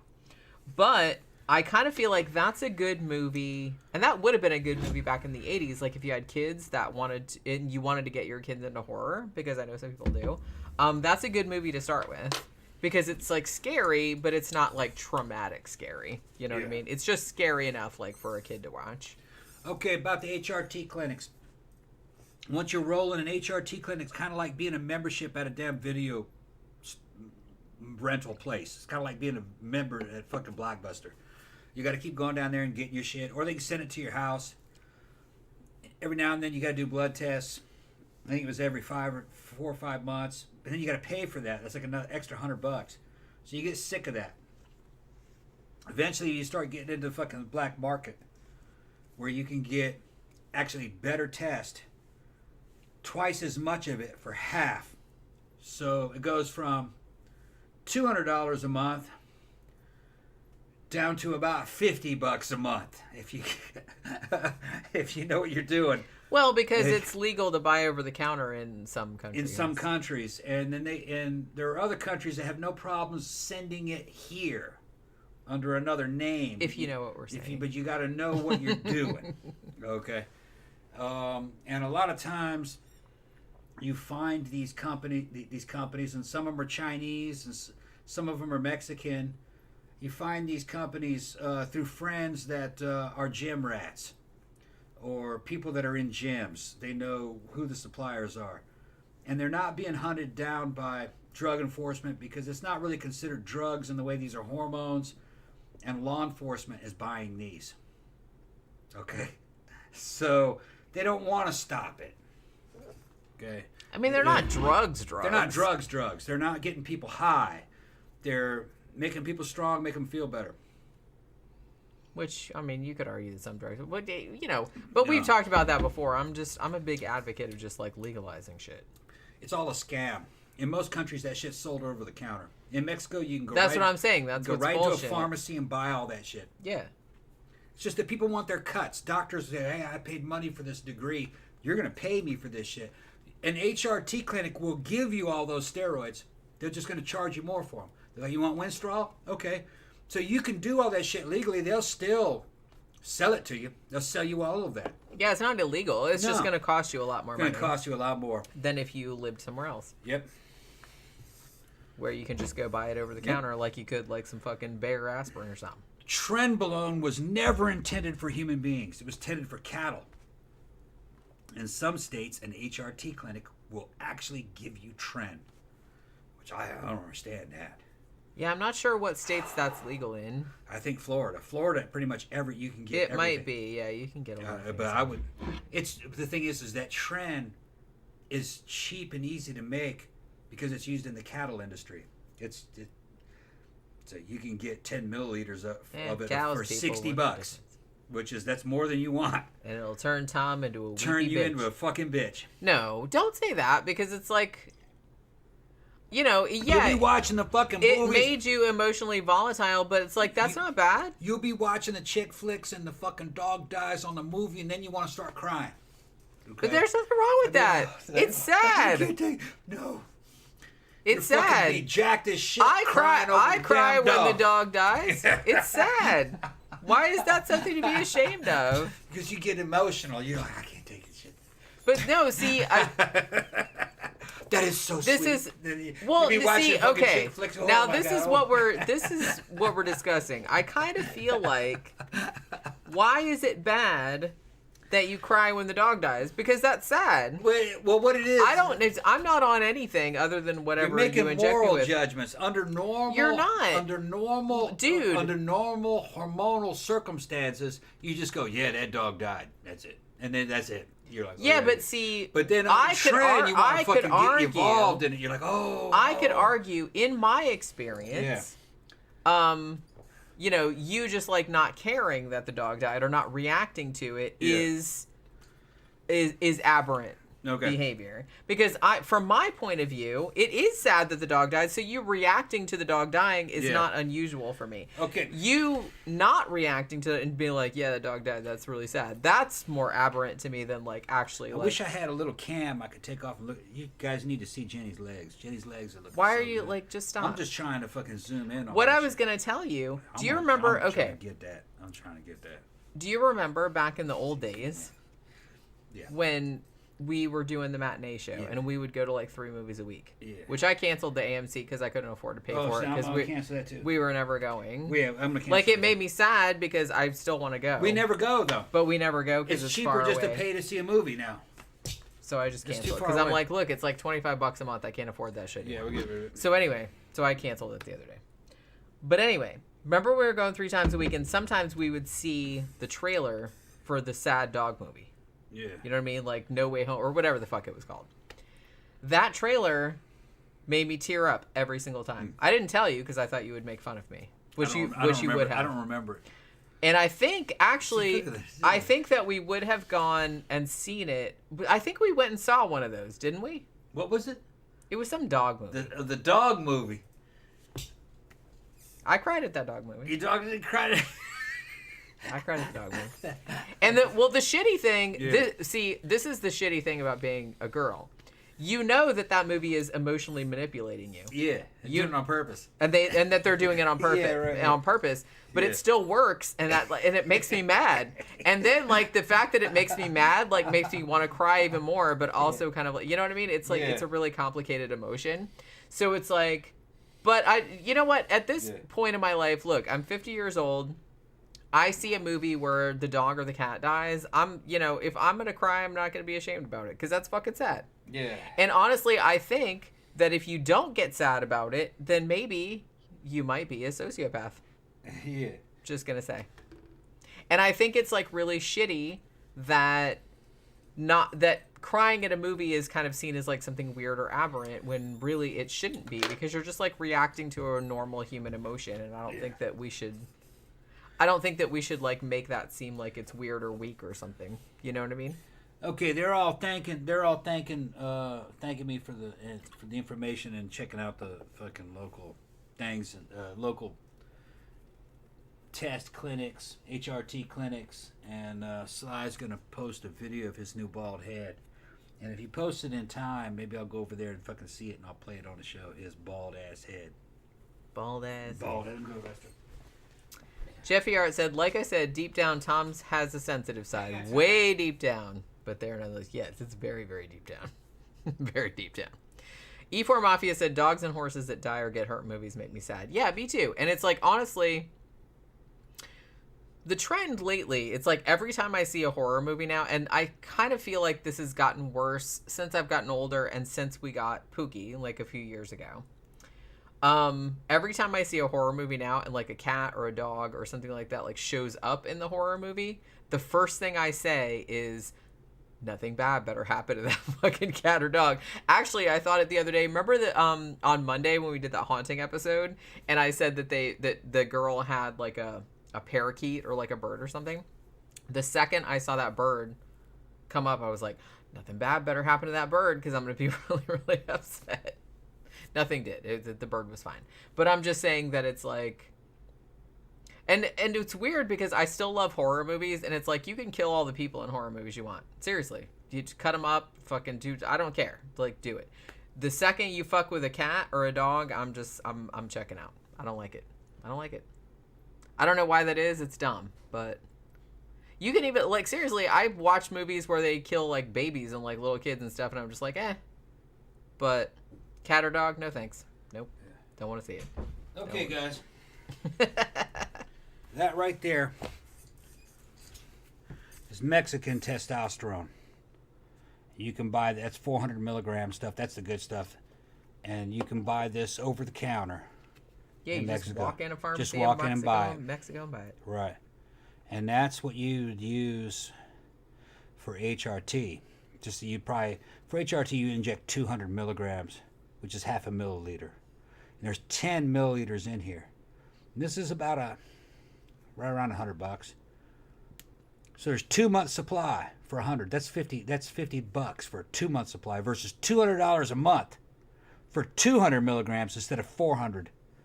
So really, this could be 4 months worth for $100.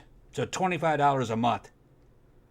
It's 1/4 of the U.S. price for HRT. So you tell me, why the fuck would you want to do with the Americans? We live in a modern world where there's internet and fucking all kinds of shipping and VPNs and fucking, you know, their way of doing things is fucking other countries. Yeah, right, yeah. Get shit from other countries. Actually, if you have a VPN, you can watch movies in other countries too, like on all the other countries' streaming services. Because a lot of the streaming services in other countries, like Netflix and other countries and stuff like that, have different movies than what we have. So that's actually why I got a VPN, mostly so I could watch like Shudder and fucking Netflix and stuff like that in other countries, because they have a lot of movies that we don't have. Oscar says, Tom, that's illegal here in the States. No, it is not. It's legal. I mean, yeah, it's not illegal. You can still. It's just that it costs a lot more. It costs a lot more, and you got to get it through a doctor. Zach says, what do you think of people who say they're empaths? My ex-roommate called himself one all the time, but I think he was compensated for something. I mean, I don't know. Like, from my point of view, I get what they're... Like, I see what they're getting at, but I kind of feel like, well, empathy is a human emotion. Like, I feel like everybody has that to a greater or lesser degree, unless, like I said, you're a sociopath or a serial killer or something. So, I don't know what special information you're imparting to me by saying that you're an empath. I'm like, oh, so you're able to put yourself in the point of, like, you're able to, like, understand that other people have emotions also. I'm like, well, every normal human should have that to some degree. So I don't know why you have to, like, I get it. And, like, some people are more sensitive than others, you know, that's true, but I don't know. I kind of feel like it's one of those things that maybe people are, like, trying to be more special than they actually are. But I don't know. Maybe that's shitty. I don't know. Trey just arrived saying, hey, everybody. Hey, how are you? Jeffy Art says the movie Nope has quite a few things to say about the exploitation of animals and by extension the people who work behind the scenes. One of the reasons why I enjoyed it so much. I still have to watch that movie. Yeah. I've been wanting to see it for a long time. It might be... I think it might be on HBO Max. Because I remember, like, seeing... I know it's on one of the streaming services that we have. Because I remember seeing, like, a thing being, like, coming soon. And it's, like, that was a while back. And I've been wanting to see that because I really like the fucking, you know, trailers for it. If we kill AMC, I got to do that. That'll save me some money. I did already. You should have notified me because I just did it like yesterday. I forgot all about it. Well, I went through yesterday and I was like, dude, I'm really like, you know, I'm really like hurting for money. So I was just like, and so I went through and I was like, man, I'm like subscribed to this and subscribed to that. And it's like, so I got rid I have my own Netflix. I had my own like all this stuff. So I just got rid of like a bunch of stuff. Which will save me like $7,500 a month. Let me plug again. We're looking for new patrons. Patronage went from like $600 down to $300. We're getting some back right now, but you know, it took a couple years for it to slide, but that $300 made a big difference. So we're looking for new patrons, and I know that everybody here on the live chat pretty hardcore listeners. I think most of these people are already patrons. But you know, we have some people that only listen to the show fucking recorded, which, you know, they're in other time zone. That's totally understandable. So I'm asking y'all, please help Jenny out. Get her some new patrons, and fucking we'll do what we can for you.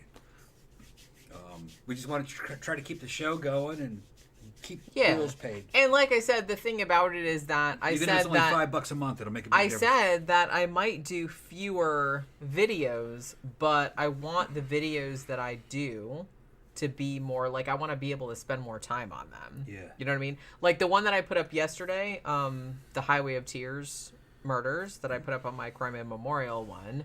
I mean, that was like 45 minutes long, and I spent a while like making that, you know, like writing the script and like doing all this other kind of stuff. So I want to be able to like spend more time because I feel like I wanted to get a lot of videos out. But the thing about it was that I started to get overwhelmed, and I was like, I feel like I don't have enough time to really like delve into like and make the videos as good as they could be. So I want more time to do the videos, maybe do fewer of them, but do like more quality. How long we've been on? 2 hours. Okay, it's time for us to do a break. We need to play some commercials. Before we do that, I wanted to go ahead and reiterate what I said before. People asking me about HRT and fucking anabolic steroids. My advice is that, first of all, don't do tren.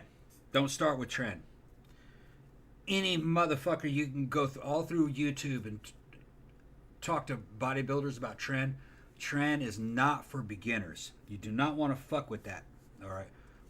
You must at least be an intermediate level to mess with tren. You're not going to get much out of it if you're brand new. Do the other stuff first. I do not endorse illegal steroids. If you're going to get them through your HRT clinic first. Here in Florida, all that stuff's legal, but it's legal through an HRT clinic. Okay. Yeah, you just go. They'll give you all that stuff. They'll give you all. You got to pay. You got to pay, but they'll give you all of it. Okay. There is a black market. If you get involved in that black market, know the difference between good shit and bad shit, and a good supplier and a bad supplier. get involved in a gym. If you are under the age of 40, I don't really recommend you getting involved in any of that shit. If you're young, your testosterone levels are good enough to just go in there and fucking work out and get fucking pretty big. If you're a professional athlete, you're going to do what you need to do. You could read in between those lines. A professional athlete has made a lifelong commitment to be on stuff. And they know how to do it nowadays. Just like a young, late teens girl decides she wants big old implants, she's made that commitment to have those implants in there the rest of her life, pretty much. Okay. It's the same fucking thing. It's just that hormones and anabolics have to be fucking dealt with respect, okay? Hi there. Never fucking push the boundaries. You always want to be fucking in moderation, under the supervision of a fucking doctor, or a doctor that understands bro science, performance. We're talking about what do they call them? Fucking sports medicine doctor. They know about this. I like bro much science more than a general practitioner. Okay, general practitioner sometimes they're full of shit. Okay. Well, I don't know about that. They're just they don't general know much about practitioners. This. They're not a specialist. Right, they're not a specialist. So an endocrinologist or a sports you can't medicine, keep up with everything. Yeah. Human body's complicated. Right. Endocrinologist or a sports medicine guy, they know all about this shit. A lot of them take it. You go with them. So that's my advice. See, is there anything else? Tom Sykes says, "Is Jenny following the Idaho student murders at all?" I had been following it a little bit. I actually put it in the poll for perhaps doing the main show about it next week, but we'll see how the poll goes. The poll went up this morning, so if you're a patron, go in there and vote for that shit if you want us to do a show about it, because I do kind of want to do a show about it. You know what I mean? Yeah. Okay, go ahead and play some fucking commercials. Wait a minute. Tom's Inglorious Bastard says, "We're still waiting for Tom's channel live from the man cave with the Ross." I'm not sure if he's not going to do that. Yeah, He's not going to do that. nobody watch that anyway. They probably would, but it's like that's the thing. Like you talk about, you're like the idea guy. You come up with ideas, but you don't ever you don't have to actually like do the work to like make them happen, so they don't ever happen. You know what I mean? That's kind of the thing. Like you're good at idea stuff, but you're not good at like following through. I'm usually fucking doing other shit. My mind's going in different ways. I don't want to say I'm lazy, but I'm kind of like scattered. You know what I mean? You are kind of. I mean, I am too. My computer skills are not that good. That's part of it. I have I mean, and that's the thing. Like, if you wanted to do it, like he would ask me to figure it out, like to do it, because I know how to do all that stuff, and he does not. Yeah, and then I would fucking have her teach me, but I'd have a problem. And then I would get impatient because I hate having to teach people stuff. And I have a problem even keeping track of the calendar. I don't have a really good sense of time. Yeah, so for me it would be very frustrating. I'd be like, wait a minute, today is the day I got to work? It would be like back in the old days when I had to teach my ex-husband how to do algebra. I'd wanted to kill myself just because, like, you know what I mean? Because he wasn't getting it. And it's just like, and I'm not, I'm not shitting on people for like not getting stuff, but I'm just saying this, like, if you haven't got stuff, like after a little while, it's like I lose all patience. I'm a very impatient person. It's just, I'm sorry, that's just the way I am. But you don't get on the shit like right away. Okay. You don't pick it up right away. I'm gonna Sly lose posted interest. a video of his bald ass head. Right there. Oh my goodness, there it is. It's not moving though. Okay, there we go. Yeah. Well. What happened? Am I touching it? You touched it. I touched it. You touched it. Okay. He's what? It's all weighted out. Weighted out. It's the bald head. That's Sly. He's going to thank you. No, you look good, man. You look good. Yeah, I like that. You look good. It looks good. Yeah. Yeah. See? You can work the bald head. You can work the bald head. Yeah. Like I said, I wish I could. I'm sick of my hair. But you know what I mean. All right, so... Why don't you do some commercials? We're going to run some commercials because I need another drink. I finally finished this. I'll make you another drink. This was actually good because it's like it took me 2 hours to drink this big can. I'll make you another drink and then I'll go back and then where's your shit? Where's my shit? Where's your shit? I don't know what you do with it. It's right there. It's right there. Okay, there it is. I was gonna say you Go moved ahead. it. You moved it. I didn't move it. Okay. All right, so here we go. We're gonna play some commercials. We'll be back in just a minute. And now was acknowledged the presence of the Red Death. He had come like a thief in the night, and one by one dropped the revelers in the blood-bedewed holes of their room, and died each in the despairing posture of his fall. And the life of the ebony clock went out with that of the last of the gang, and the flames of the tripods expired, and darkness and decay and the Red Death held illimitable dominion over all.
All right.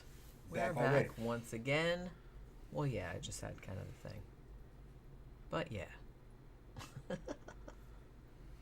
So now I have vodka and tea. iced tea, which that's nice.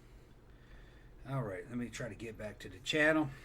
Zach says, Jenny, are there any cartoons with an art style you like? I don't know. I don't watch a lot of cartoons except for old ones. Because, I mean, if you've been watching any of my Scare Salon videos, I did some Looney Tunes things about creepy Looney Tunes cartoons. And some of those actually really do have some good artwork. But I don't know. I don't see a lot of animated stuff. Especially the not newer stuff. Oh, you know what?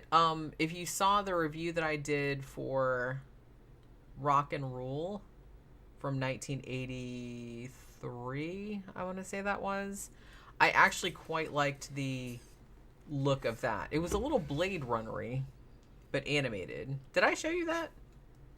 Which one? Rock and Roll. It's a Canadian. Yeah. It had like Debbie Harry and Iggy Pop and Lou Reed and it was good. I love that fucking movie. You know what's crazy is that just a couple weeks ago, or a couple months ago, whenever it was, like Welcome to the Basement, like one of my favorite YouTube shows, they actually watched Rock and Roll, and they didn't really like it all that much. And I was like, maybe it was, I don't know if it was just me, like, because I saw it when I was younger. I don't know. I think it really holds up. It's kind of like heavy metal. Yeah, but honestly, I liked it better than heavy metal because I kind of feel like, well, heavy metal was. I like heavy metal. Yeah. I know. Well, I like heavy metal because there's a variety. Yeah, it was an anthology. It was an anthology, yeah. But I don't know. There's something about Rock and Roll that like always really appealed to me. Because it kind of had like a heavy metal edge to it, but it was very, I mean, it was very much like new wavy or more like post-punk. Yeah. Kind of. And I liked like the post-apocalyptic thing. I liked like it was obviously very influenced by Blade Runner. And I don't know, there was just something about it I really liked. I still like it. I don't know if that's just because I saw it when I was really young or I don't know. Tom's Inglourious Bastards. You can always make a cult in your backyard, dude. The Bald Davidians. The Bald Davidians. Fire and Ice was good. Yeah, didn't we? Yeah, I got it. We reviewed that not too long ago, did we not? It. The thing with Fire and Ice is that I didn't like it as much as Heavy as the first one. I like it too, but not as much. Very Frank Frazetta. I think he was involved in that project. The problem with it is that they changed the story. In the original concept, Wolf Warrior, he was going after that evil queen to kill her because that was his ex-wife, and the queen's son was his son. That bitch. And it made that story make a lot more sense. Yeah, I remember we talked about that like when we reviewed it because it did like give it another dimension that it was kind of lost like in translation. Wolf Warrior was going back to fucking kill his son basically because he was a creation of fucking evil type of deal. Yeah, it was like a Shakespearean. Yeah, it was like it was kind of like something out of an Excalibur, where where King Arthur is trying to kill his fucking son with his sister fucking Morgana, the fucking evil witch and shit. Wasn't the son's name Mordred? Mordred, I think is what his name was. That was a great movie. Same director that did fucking Zardoz. Yeah, John Borman. Yeah, which I don't know if I ever got Zardoz on fucking Blu-ray, did I? I don't think you did. I don't think I did because they want. I thought about buying it for you. I fucking love Zardoz. It's a better movie than you. It's weird for sure, but it's a better movie than you might have been led to believe. Hey man, fucking that's some Alex Jones fucking New World Order shit. You know what I mean? The oligarchs of the world decide to fucking wipe out mankind and live in their own fucking green fucking compounds, and they had to starve out fucking mankind, and then they were even training dudes to be executioners for the human race. That was great. That was a great idea. I mean, it's a bizarre great idea concept. That came from a time, in the 70s where they were reading all those weird kind of globalist fucking Club of Rome papers about depopulation. So in other words, it's going there with like fucking Soylent Green and Omega Man. There's a lot of that kind of There's a lot of that shit going on. Yeah. Which, like I said, I think some of the context has been lost. It's been lost over time. So it seems a lot weirder nowadays, like looking back. Zach says, Tom. Yeah. Because he's asked this a couple of times, but I keep missing it. Yeah. Is it normal for a man who's an alcoholic to have a second puberty, so to speak, if he cuts down on drinking? That was my roommate situation. He was saying that his roommate had been an alcoholic, cut down on alcohol, and then started acting like really emotionally like volatile, like all over the place. And if that was like normal. High levels of alcohol could be testosterone suppressive. So it could be that you're kind of test suppressed, and then when you stop drinking, you start getting better. So it might feel like some kind of puberty, but it's not. It's just going back to normal, Reverting to the mean. Reverting back to the mean. If you want another puberty, take fucking test. You will actually have another puberty. Because you're now... Which I'm not sure if you want that or not, but if you... You gotta be ready for that. You're gonna be the werewolf, bro. You're gonna be the werewolf. Because I love it. Warn everybody around you. But you get used to it. You get used to the new higher levels of test in your system. And then it becomes the new norm. Because I have 4 times what a man should have. I have 4 times what a fucking 18-year-old has most of the time. But that becomes the norm. That's what it takes to move the clock backwards. So he's like a testosterone like superhero. I'm superhuman, definitely. That's what we're gonna call you. Yeah. Testosterone. I'm outside the human range of what's normal. American Military 100 says, Jenny, how did you react to the scene in the original Halloween when Michael Myers killed the Strode's neighbor's dog? Didn't love it. Honestly, anytime anything bad happens to an animal in a horror movie, I react pretty much the same way. No! Kill all the people you want. Leave the animals alone. I don't understand why they have to kill animals. But you know what I mean? Yeah. And honestly, if you kill an animal, I think we've talked about this before. If you kill an animal, that automatically makes you like 100% less sympathetic than if you had just killed people. If you went out of your way to like kill a dog or a cat. I told my friend Steve, I said, man, I don't know if I'm a psycho. That's like killing a baby. I told my friend Steve, you know. Honestly, it's like, I feel worse. Like if you kill a cat, in a way, like to me, that's like even worse than killing a baby. Yeah. It's about the same. I mean, it's about the same as killing a baby. But I'm just saying, it's like, I'm going to be more upset. I was telling Steve, I said, I don't know if I'm a psychopath or whatever, but if I caught a little kid doing something like setting fire to my fucking cat, I'd set fire to that little kid. I don't give a fuck. I would too. I would too. I pour gasoline on him. And I don't even feel bad about saying that. No. Fuck that kid.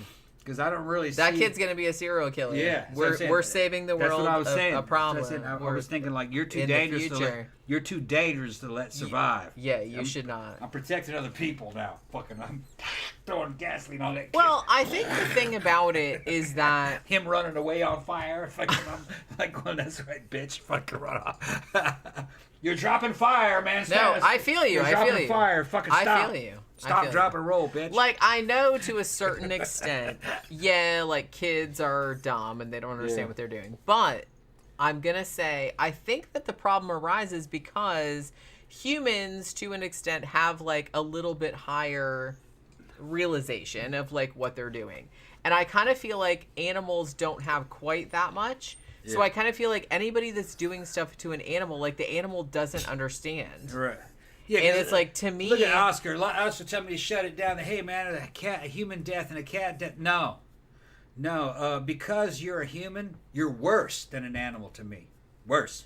Much worse. In some ways, I think humans are. Because you're supposed to know better. That's right. And if you don't, then... You're right. I kind of feel like that's where I'm coming from. You're supposed to know better. You're supposed to know better. And if you don't know better, then that means...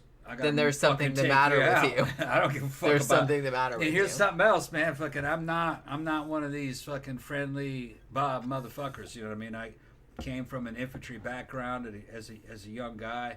I was designed to fuck up dudes and kill them. All right. And these weren't even bad dudes.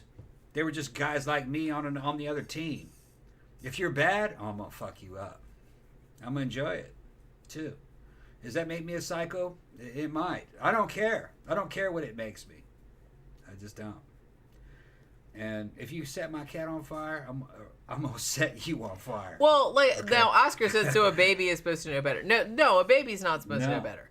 I'm just saying that somebody doing something to a baby and somebody doing something to like a cat or a dog is pretty much equivalent. About the same to me, because a baby doesn't understand. A cat or a dog doesn't understand. They don't understand what you're doing to them. Yeah, and a cat is not a food animal.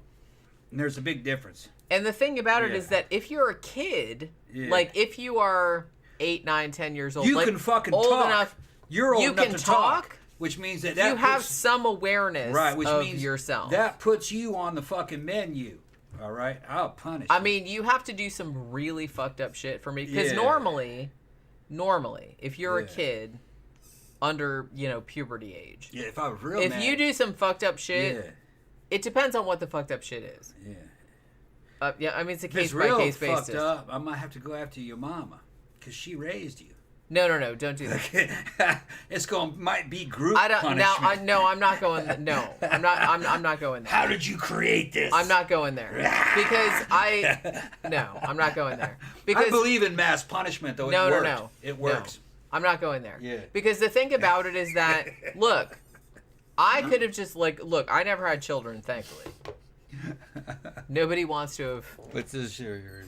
Nobody wants to have, the world does not have dealt with a world that had a kid that was produced by me. I never produced a kid. But, I have often thought, one of the reasons that I never had a kid, actually, was because I said, what if I had a kid and they grew up to be like the most fucked up person? Like, what if they were a serial killer? What if this? And then everyone's going to blame me. You know what I mean? Even if I didn't do anything.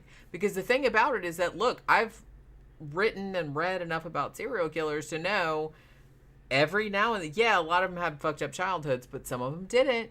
Some of them had completely normal parents. Some of their parents were completely loving. And it's like, I really, really hate to cast aspersions on the parents, but they're like, look, man, we did like the best we could. The kid was just fucked up. We couldn't do anything with it. You know what I mean? And I get that, because sometimes genetics gives you a bad hand. Sometimes you have a kid and the kid is a demon spawn and you can't do anything about it. You try to fix it, but you can't. So I'm really, really, really reluctant to punish the parents unless they know for sure that the parents did some fucked up shit. Okay? If you know that they were abusive and all that stuff, then that's fine. But it's like, a lot of times, look at Ted Bundy. He had like pretty normal parents. Like, some serial killers had normal fucking parents. And I don't think it's cool to like blame them, because it's like they probably did the best they could with what they were given. Genetics does play a part. It could be that you were a completely normal couple, everything was totally fine. You had a kid and the kid was just a demon spawn. You can't do anything with that. So it's like, I don't really want to blame. I'm just saying, I don't want to blame the parents for that, because you know what I mean? So I don't want to jump to that conclusion. So I don't want to go there with that. But I will say that once the kid is to a certain age, if you're a kid and you're a normal kid, you had a normal upbringing, you had normal everything, and you get to 9, 10 years old and you're abusing animals, that's a bad sign. Now, look what they're saying there. Fucking Tom's a glorious bastard. You read what he says. Yes, it's absolutely. Absolutely. Well, you guys know that I was raised partially in between Mississippi and Brazil. You know, and that's Mexico. He said, you can read what he said. What are you looking at? Right here. Tom, you'll fit in just in any rural town in Mexico. Exactly. Bring in justice. Yeah. Tom is bringing that Mexican eye for an eye justice. Exactly. Well, like I said, exactly. And well, it's also that's the way humans are. I don't really like the white man's version of justice. I don't really think it's justice. I think it's kind of artificial, and those courts are too easily corrupted, and they involve people that weren't there, and they're trying to be calm, and collected, and I'm going, that's not justice.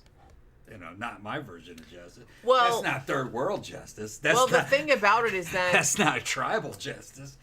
Right, but you can't just, like I said, you can't jump to conclusions. And like, you have to know a person's guilty. That's what I'm saying, right. Is that you can't just jump to. I don't really like this whole thing where, okay, let's just have if I fucking caught some dude setting Pookie on fire, all right, that's it. Well, if it was an adult dude, even if it's a kid, that's it. I'm fucking done. Or if it was a kid that should know better, know better. Yeah. Well, I'm not only gonna kill that kid, I'm gonna eat that kid.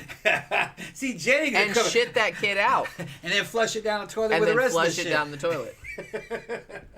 If you're old enough to know better, then yeah. I'm right there. Then I have no mercy. If you're old enough to talk, then you have an advantage. Well, you can fucking talk. You're a sentient being. You should fucking know better. You know. If you're old enough to know better. Like I said, if you're like 5 or something, that's different. But it's like, I'm just saying, most of the kids that do that shit are fucking like 12. That's what I'm saying. You know what I mean? Once you get into like 7, 8, 9, 10, 12 years old. Yeah. Yeah, you should absolutely. You should absolutely know. I'm gonna vanish your ass. You do some fucked up shit at that age, and I see you doing that. That was like that fucking 12, 13-year-old girl that was fucking cut that little fucking boy's dick off and fucking strangled him to death and shit. Fucking, I'd erase that little girl. Who, Mary Bell? Yeah, a little British girl. How old was she? 10? 10 or so. She might have been 10. I'd have fucking killed that. Well, like I said, it'd been like something out of The Walking Dead. Remember when they had to go out and kill that little girl? She had to look at the flowers. Yeah, they had to look at the flowers. It'd been like that. I mean, fucking, what the fuck are you thinking? There's something wrong. There's the thing. Well, like I said, it's on a case by case basis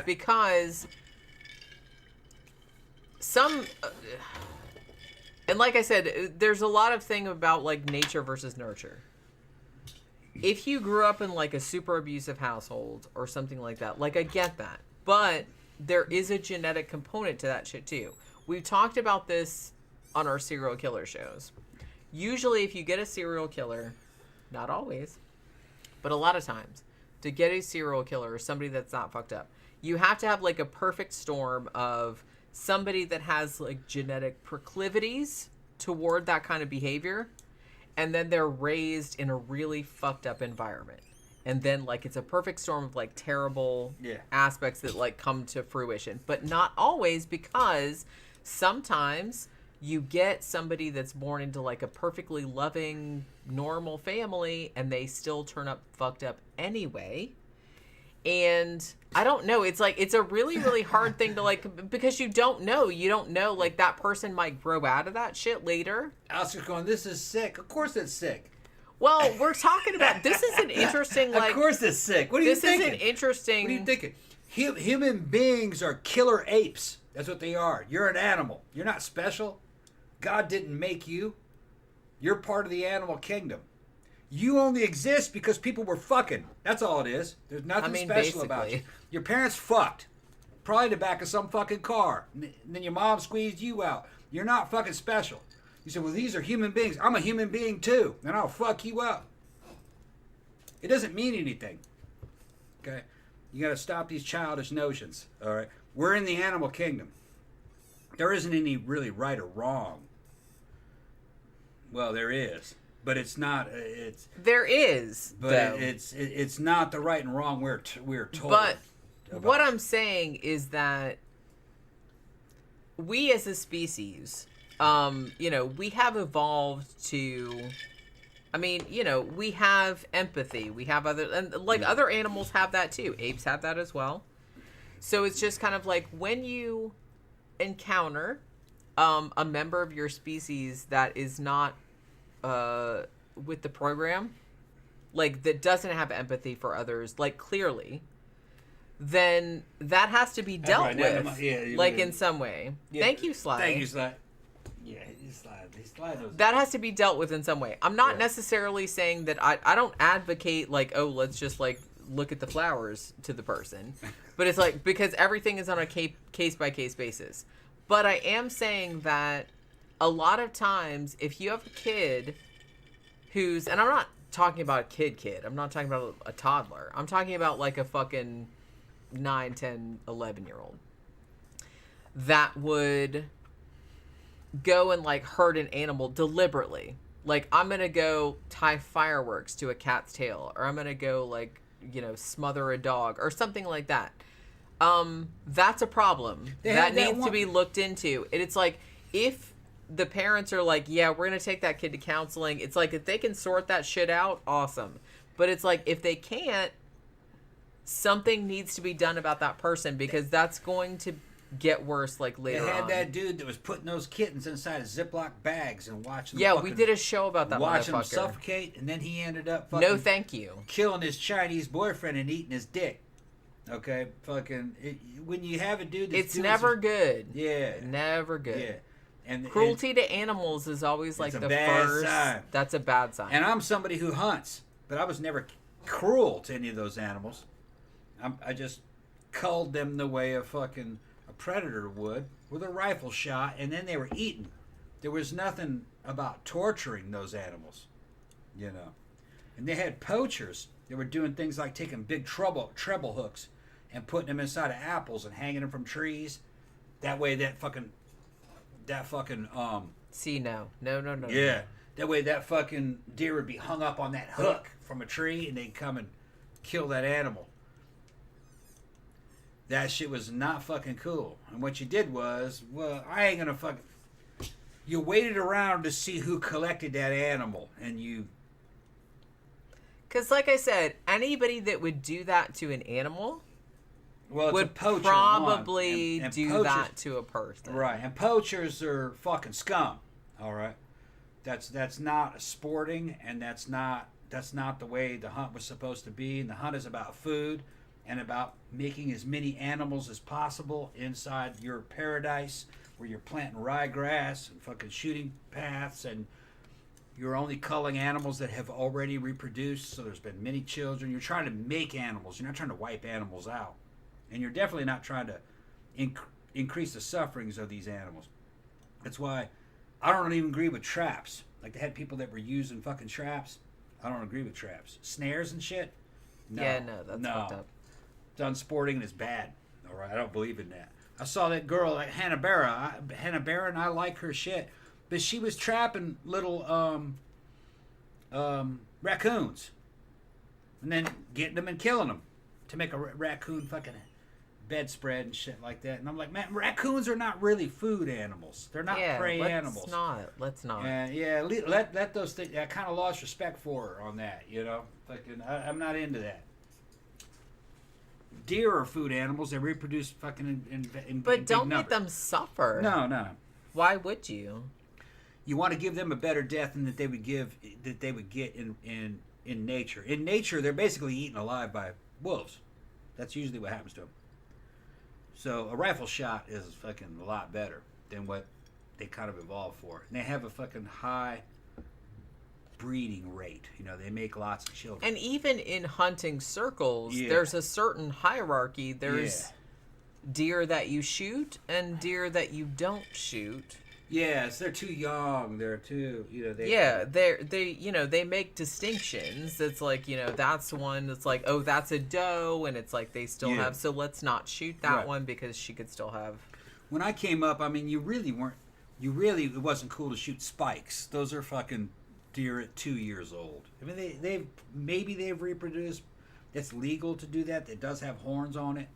Nah, man, you want 4-point to 6-point. Yeah. At least. You want one that's been around for a few years. You know. And you're there's a whole protocol. Right. There's a whole protocol. Right. You can only shoot does on certain doe days. And you're not supposed to be trapping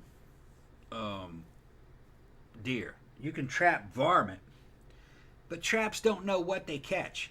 If you step in it, see, that's why I don't love that. I'm not big into this fucking trap thing.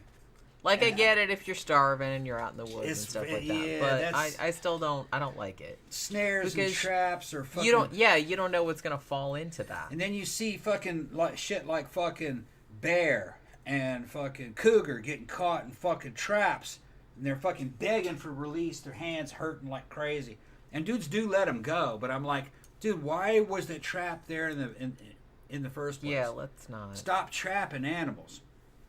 You know. And like I said, I'm not an anti-hunting person. I'm a hunter. I grew up that way. Haven't hunted recently. It's not a challenge to me. I can buy food. But stop fucking trapping and snaring. Because you're just causing suffering it's not, for no reason. Yeah, and it's not ethical. That's a last resort. That's if you're starving. Yeah. Like, I'll allow it if, like I said, you're starving to death. You live out there by yourself. Right. But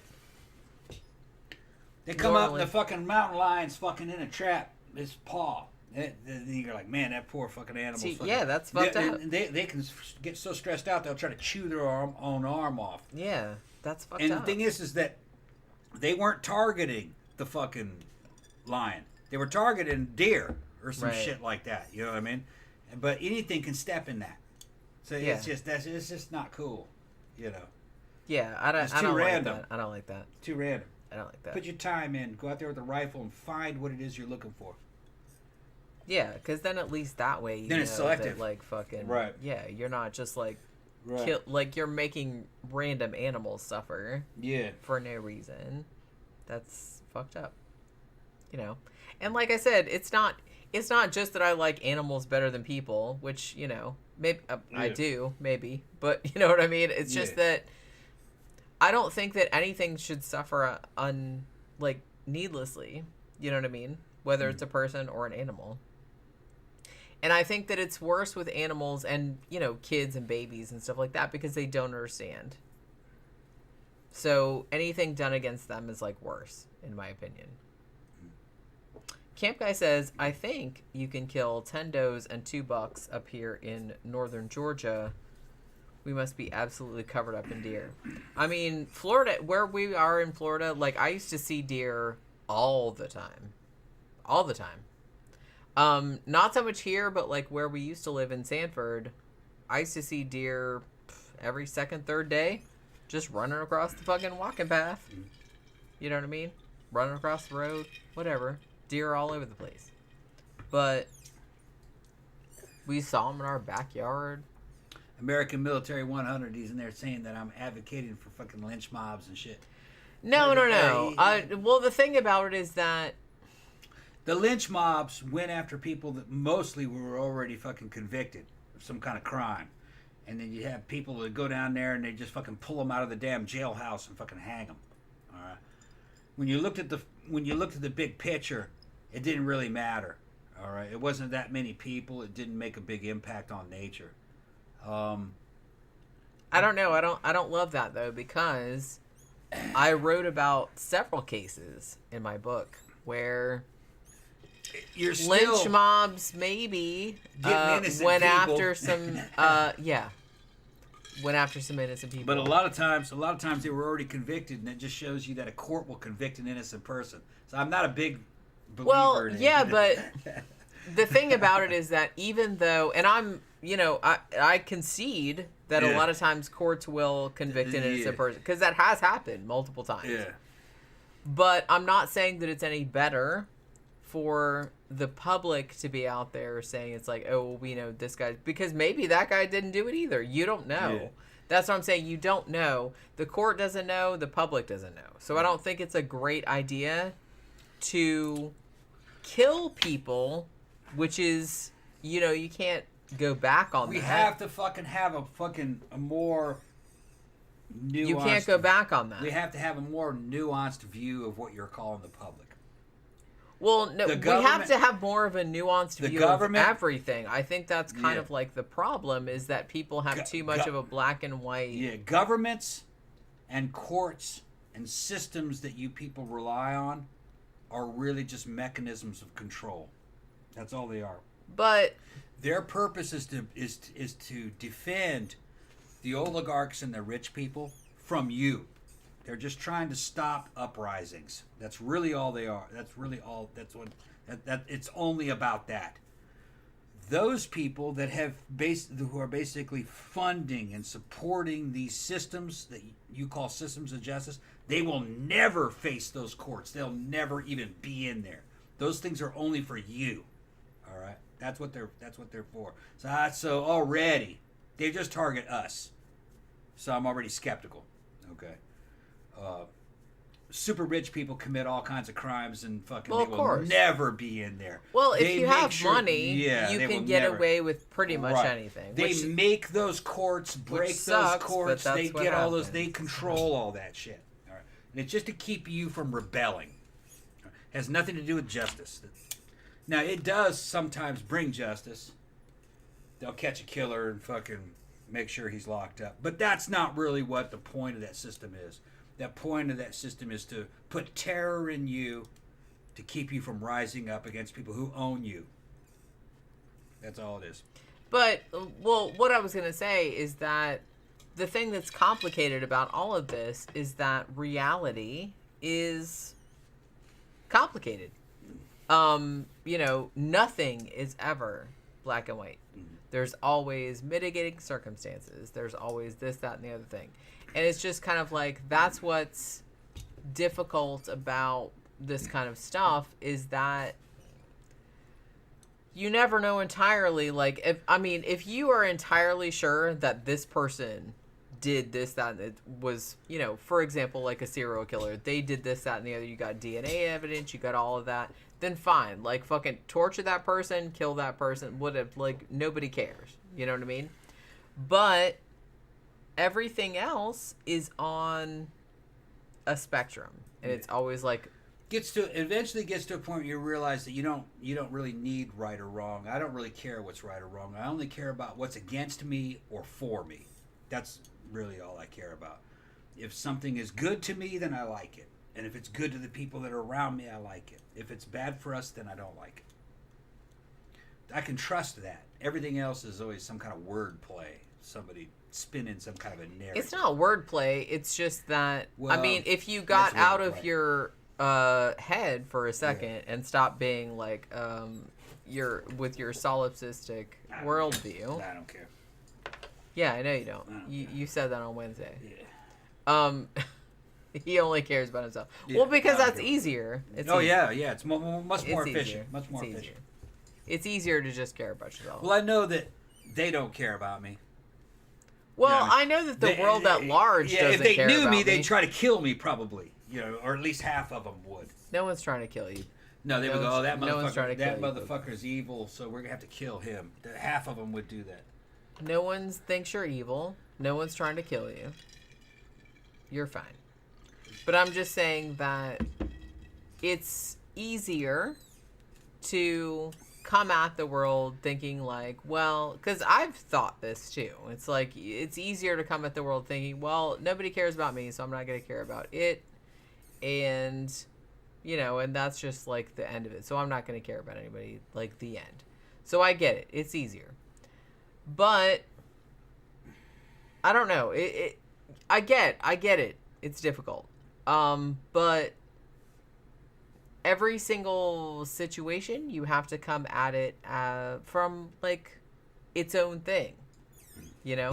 I get, I write about true crime all the time. I write about these horrible cases. I write about all this kind of stuff.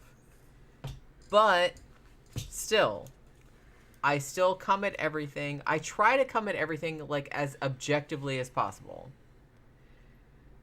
Is this person that we're talking about, when we were talking about earlier, like people that we were talking about, that dude that like fucking did the shit to the cats. Yeah. I would eat that dude. They had another dude. We don't need that dude in the world. We don't. They had another dude. They did a whole fucking little thing on him on, shit. What was the name of that fucking channel? Oh man, it's on YouTube. What are you talking about? They're not sure exactly who he was, as far as I know. Took a video camera, set it up, brought in a dog, and took all her puppies, and he was slicing her puppies up in front of the dog. See, and then fucked the sliced puppies, and then made that dog eat the guts. Wait, of is that puppies. real? Yeah, and then he had a video, and then after he killed all that dog's puppies, he then beat that dog to death with something, and that was okay. So like, if that dude is real, oh, I killed that dude, and no, all real. that stuff. He's real. Yeah, I would eat that dude. Yeah, and shit that dude out. Fucking I would kill that dude. Yeah. Cut him up, make a stew. Yeah, and that dog's trying to help him, and then shit him out. That dog's trying to help her puppies while he's slicing those puppies up right. with a fucking knife. People that would do shit like that. Yeah. Y'all don't need to be in the That's what I'm saying, race. So then you got... That's what I'm saying. You got sensitive motherfuckers going, oh, no, you can't do that, dude. No, I was talking about, I would fuck that dude up. Look. And if nobody knew about it, then what happens. Well, that's what I'm saying. I would fuck that dude up. Look. And he's fucking the dead puppies and shit and fucking throwing it to the dog and shit. Like I said, if that was real... You can't let a dude like that just walk around. If that was real... It is real. They got a video. It's famous. I'll find the name of the damn video. Wait a minute. Just because there's video doesn't mean it's real. No, it's real. They're looking for the dude. If that was real, then that dude should be found. Yeah. And I don't think it was this country. Like I said, if I found that dude, sure. Yeah. I would kill that dude, cut that dude up. Make him into a stew. Eat that dude. Shit that dude. Keith, are you still on there, man? What was the name of that channel where you? Because, like y'all, somebody like that, yeah. You have basically. You've.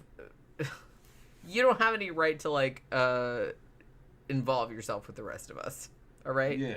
You are not a human anymore at that point. You were lower than an animal. You were lower than anything. So it's like, I don't have any problem. Like, if they know that that's you, then yeah. Bye. Yeah, fucking Keith was on there. Murder Hornets is what I'm talking about. Murder Hornets was fucking, he showed me this channel. It was on YouTube. Had a bunch of cartel killings. And Murder Hornets fucking, he's on that Mexican border. He goes down to Mexico all the time. sending me fucking weird ass clips of fucking the cartels keeping dudes alive with IVs and stuff and just cutting them apart to where there was just nothing left but just like a skeleton. Looked like a skeleton with internal organs in the middle and like eyes. And they're fucking showing the guy what he looked like as they vivisected him. And that one channel he showed me, he's getting to me. It's called Disturbed Reality, is the name of the channel. Oh yeah, I've heard of that. And they did a video on there about that damn dog video. It's a famous like I dog said, video. Is that real? Yeah, it's real. Fucking law enforcement. Are we sure that that's real? Well, law enforcement was looking for the dude. Disturbed reality it will disturb your reality, and fucking me and Jen fucking understand if it's these real the realities. All right, it's far outside normal civilian fucking. Well, like I said, I write about a lot of that stuff, so I know. Right. But it's like but I'm also very aware that sometimes stuff gets exaggerated. Murder Hornets, fine. And stuff can be like not real, and stuff can be so I'm just very cognizant.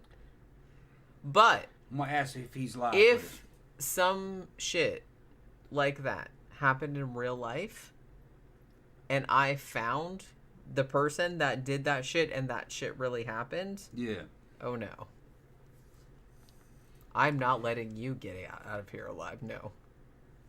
Like I said, I'm gonna fucking eat your ass. I'm trying to get him back here on the street. I'm gonna eat you and shit you out. I'm gonna eat you and shit you out. Shit's not happening. The shit that you do. You do bad shit to like babies or children or animals. All right. Or anything like that. Murder Hornet's coming back on. As soon as he's back on, I'm gonna ask him. There is no reason for you to still be in the human race. Yeah. Doing shit like that. All right. We don't need you. I'll ask him because Murder Hornet knows more about it. I'll get him on it right now. Don't need you. All right. When he shows up. American Military 100 said, well, that is a case where third world justice should be warranted. Probably, I mean, yeah, I think that you were talking about. But that's going to be the whole world now. All right? That's just the way it is. Well, I'm just saying that, that's going to be the whole world But now.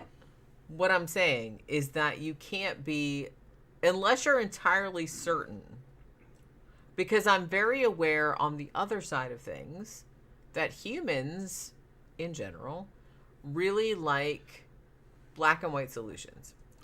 And I've written and read about a number of cases where some really fucked up shit happened to somebody. There's Murder Hornet right there in the middle. That in Mexico. All right. He's coming on. Come on. Where are you? Were you hear Murder Hornet? Go ahead. Well, I forgot what I was saying now. Ah, shit. Didn't mean to do that to you. Well, you do, though. Well, no. I'm working here. I'm working. Yeah, me too. Okay.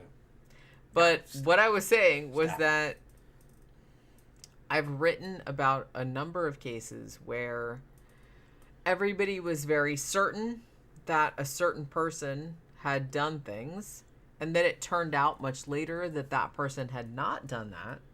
So it's like you can't jump to conclusions. That's what I'm saying. It's like everything is difficult, and I know that like it's very human to want very simple, like black and white solutions to things, but that's usually not the case. Okay. So you have to be what?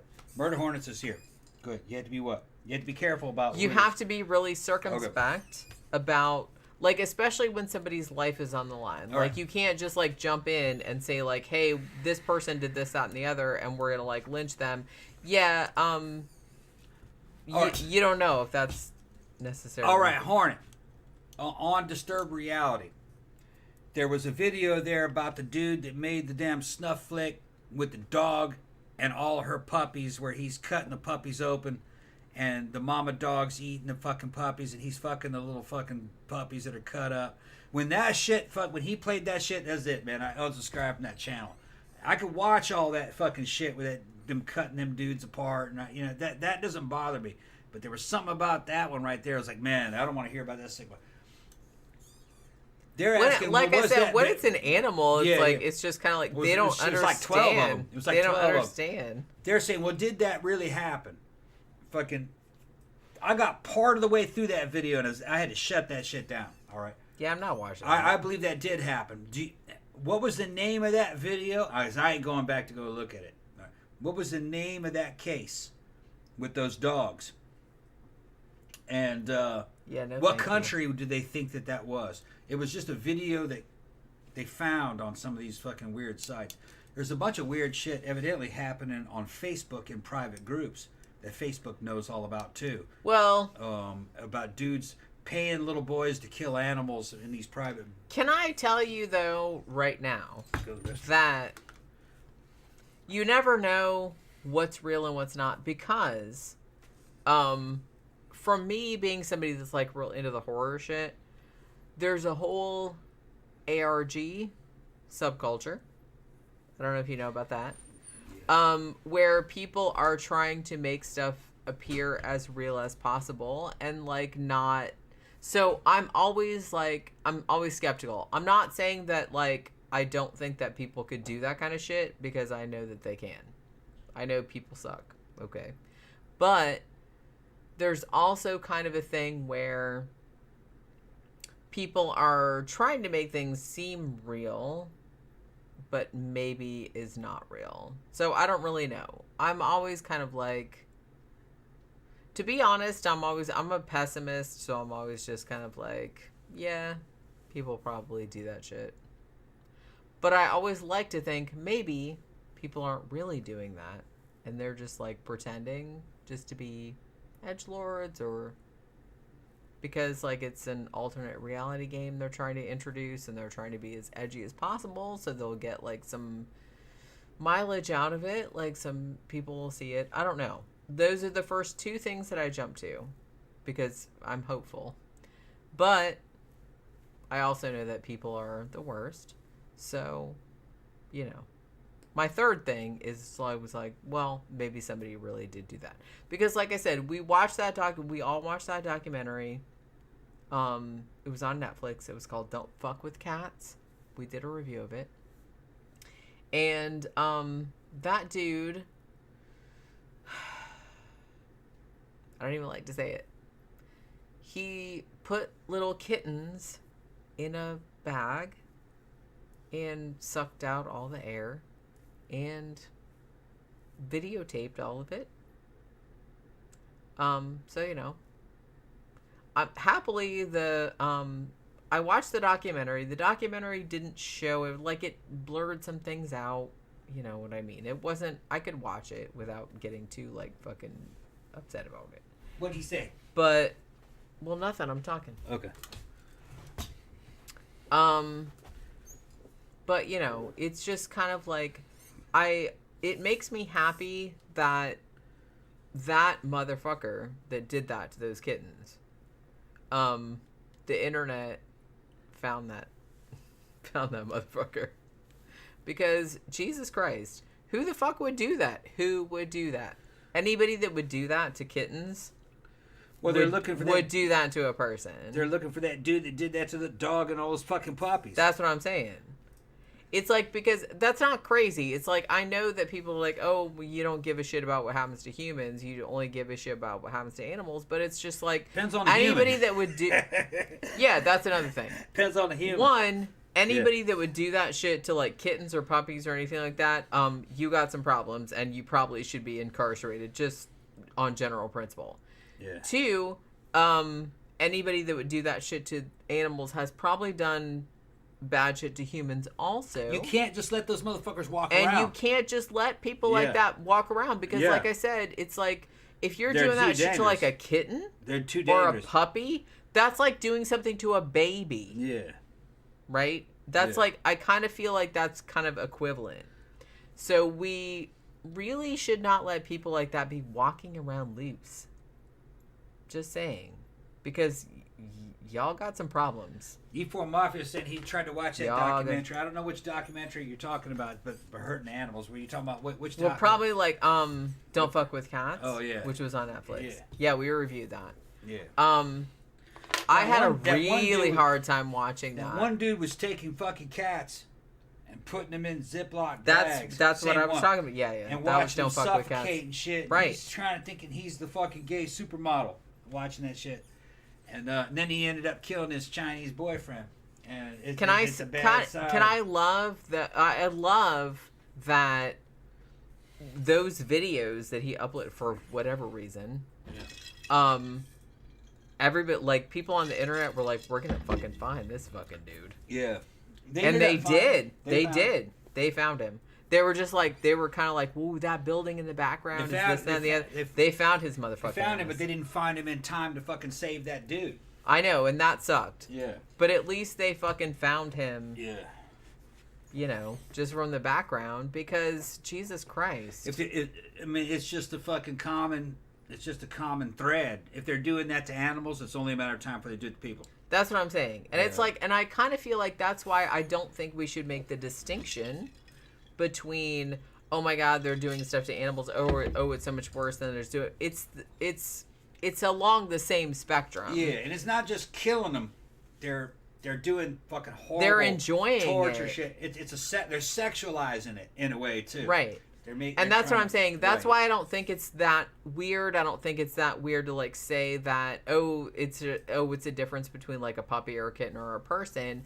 It's not really that much of a distinction because anybody that would enjoy the suffering of a being, whether it was an animal or a person, that's somebody you have to. Yeah, well, you see, the thing is, they're not after the animal. They're using the animal as a substitute for a person. They right. want it to be a person. That's what I'm saying. But they don't really have the strength or the bravery to get a hold of a person yet.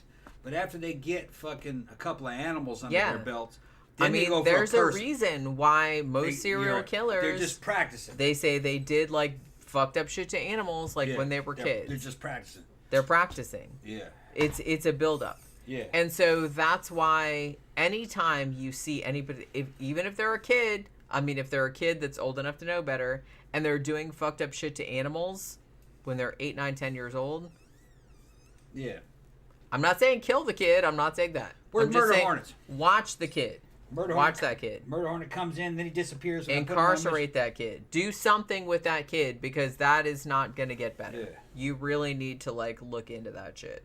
You really need to look into it. It might not amount to anything. It might not. But you better watch that because any child that enjoys the suffering of beings that are not. Rick Shaw jumps in and says he was Canadian. I think they found him in Germany. He must be. I don't have the context. I'm assuming that you're talking about the dude who fucking did that to that. The don't fuck with cats dude. I can't remember what his name was. They didn't find. Yeah, they found him in Germany. I guess they did. I can't remember. It's been a while since we watched. Talking about. We did like talk about that documentary a while back. Yeah, and then fucking probably shouldn't plug a channel like Disturbed Red. Dude, what are we talking about? Why not? Well, we might get demonetized. No, I don't think so. We might. I don't know. Sometimes it's on YouTube. Sometimes we get demonetized. Sometimes we don't. Yeah. It's all over the place. That's a YouTube channel. It's all over the place. Disturbed Reality is on YouTube. It doesn't show anything. It talks about what's in a video. They might show some stills from it, but they don't really show the video. But they do kind of say where the video comes from. And there's a lot of stuff on Disturbed Reality, it's not always serial killer stuff. Some of it's kind of stuff that's happening on battlefields around the world, what actually happens in war.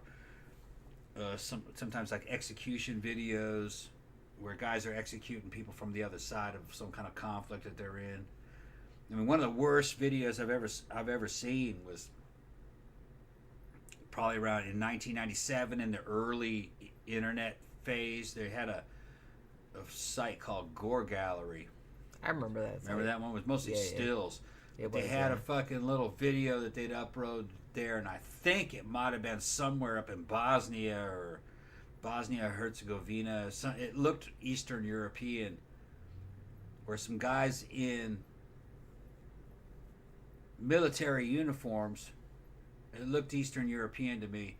They had a guy tied to a chair, and they're fucking yelling at him. They kick that chair over onto its side, and a guy jumps onto him, and another dude with a video camera zooms into the guy's face, and the guy takes a damn AK-47 bayonet and puts it on his temple right around here, and just shoves that knife through that dude's head, through the side, some kind of execution. And he screams the whole fucking time, and they're showing his face. Dude knew he was dying. And that one was fucking, I was like, whoa, God. And I was young and fucking stronger back then. Fucking, I felt I had a stronger resistance. I was watching that. Still, and that still shook me. I was like, God, that was like the worst thing. Yeah. It was like, that was the fucking worst. Like I said, I like horror movies and shit, but the second you like start showing me real shit, that shit went right through that dude's fucking frontal lobes. You could hear it fucking crunch. Like, I can watch it, but I don't like it. You could hear it crunch as it went through that dude's bones. And he screamed the whole time. I don't know what he did. But I couldn't understand what language it was. It was some kind of Cyrillic language. They felt he deserved it. That he had done something bad. Yeah, but which maybe he did. But yeah, but maybe not. Maybe he didn't do anything, like, from our point of view. I don't know. Well, it was more than one military dude there. They thought he did something. He did something, and it was battlefield justice. Some kind of a fucking... it was some kind of a summary execution. But they didn't waste a bullet on him. They felt he deserved a fucking bayonet through the head. See, like I said, I don't know. It could have been anything. Maybe he raped and killed some fucking girl. Yeah, on the but battlefield. maybe he didn't. You don't know. Maybe I don't know what they said. That's what I'm saying. I don't know what they said. They were saying... So it's like, I don't know how I feel about it because it's like, I don't really know. I could tell from the demeanor of the dudes that did it, they felt he deserved it. But I don't know what it was. Yeah, but you don't know. No, I don't know. Like the people that... It was between them. Felt like he deserved it. Yeah. Could have been worse than he was. I wasn't there to judge. It wasn't my country. All right? Well, yeah. It wasn't a war I was involved in. They felt he deserved it.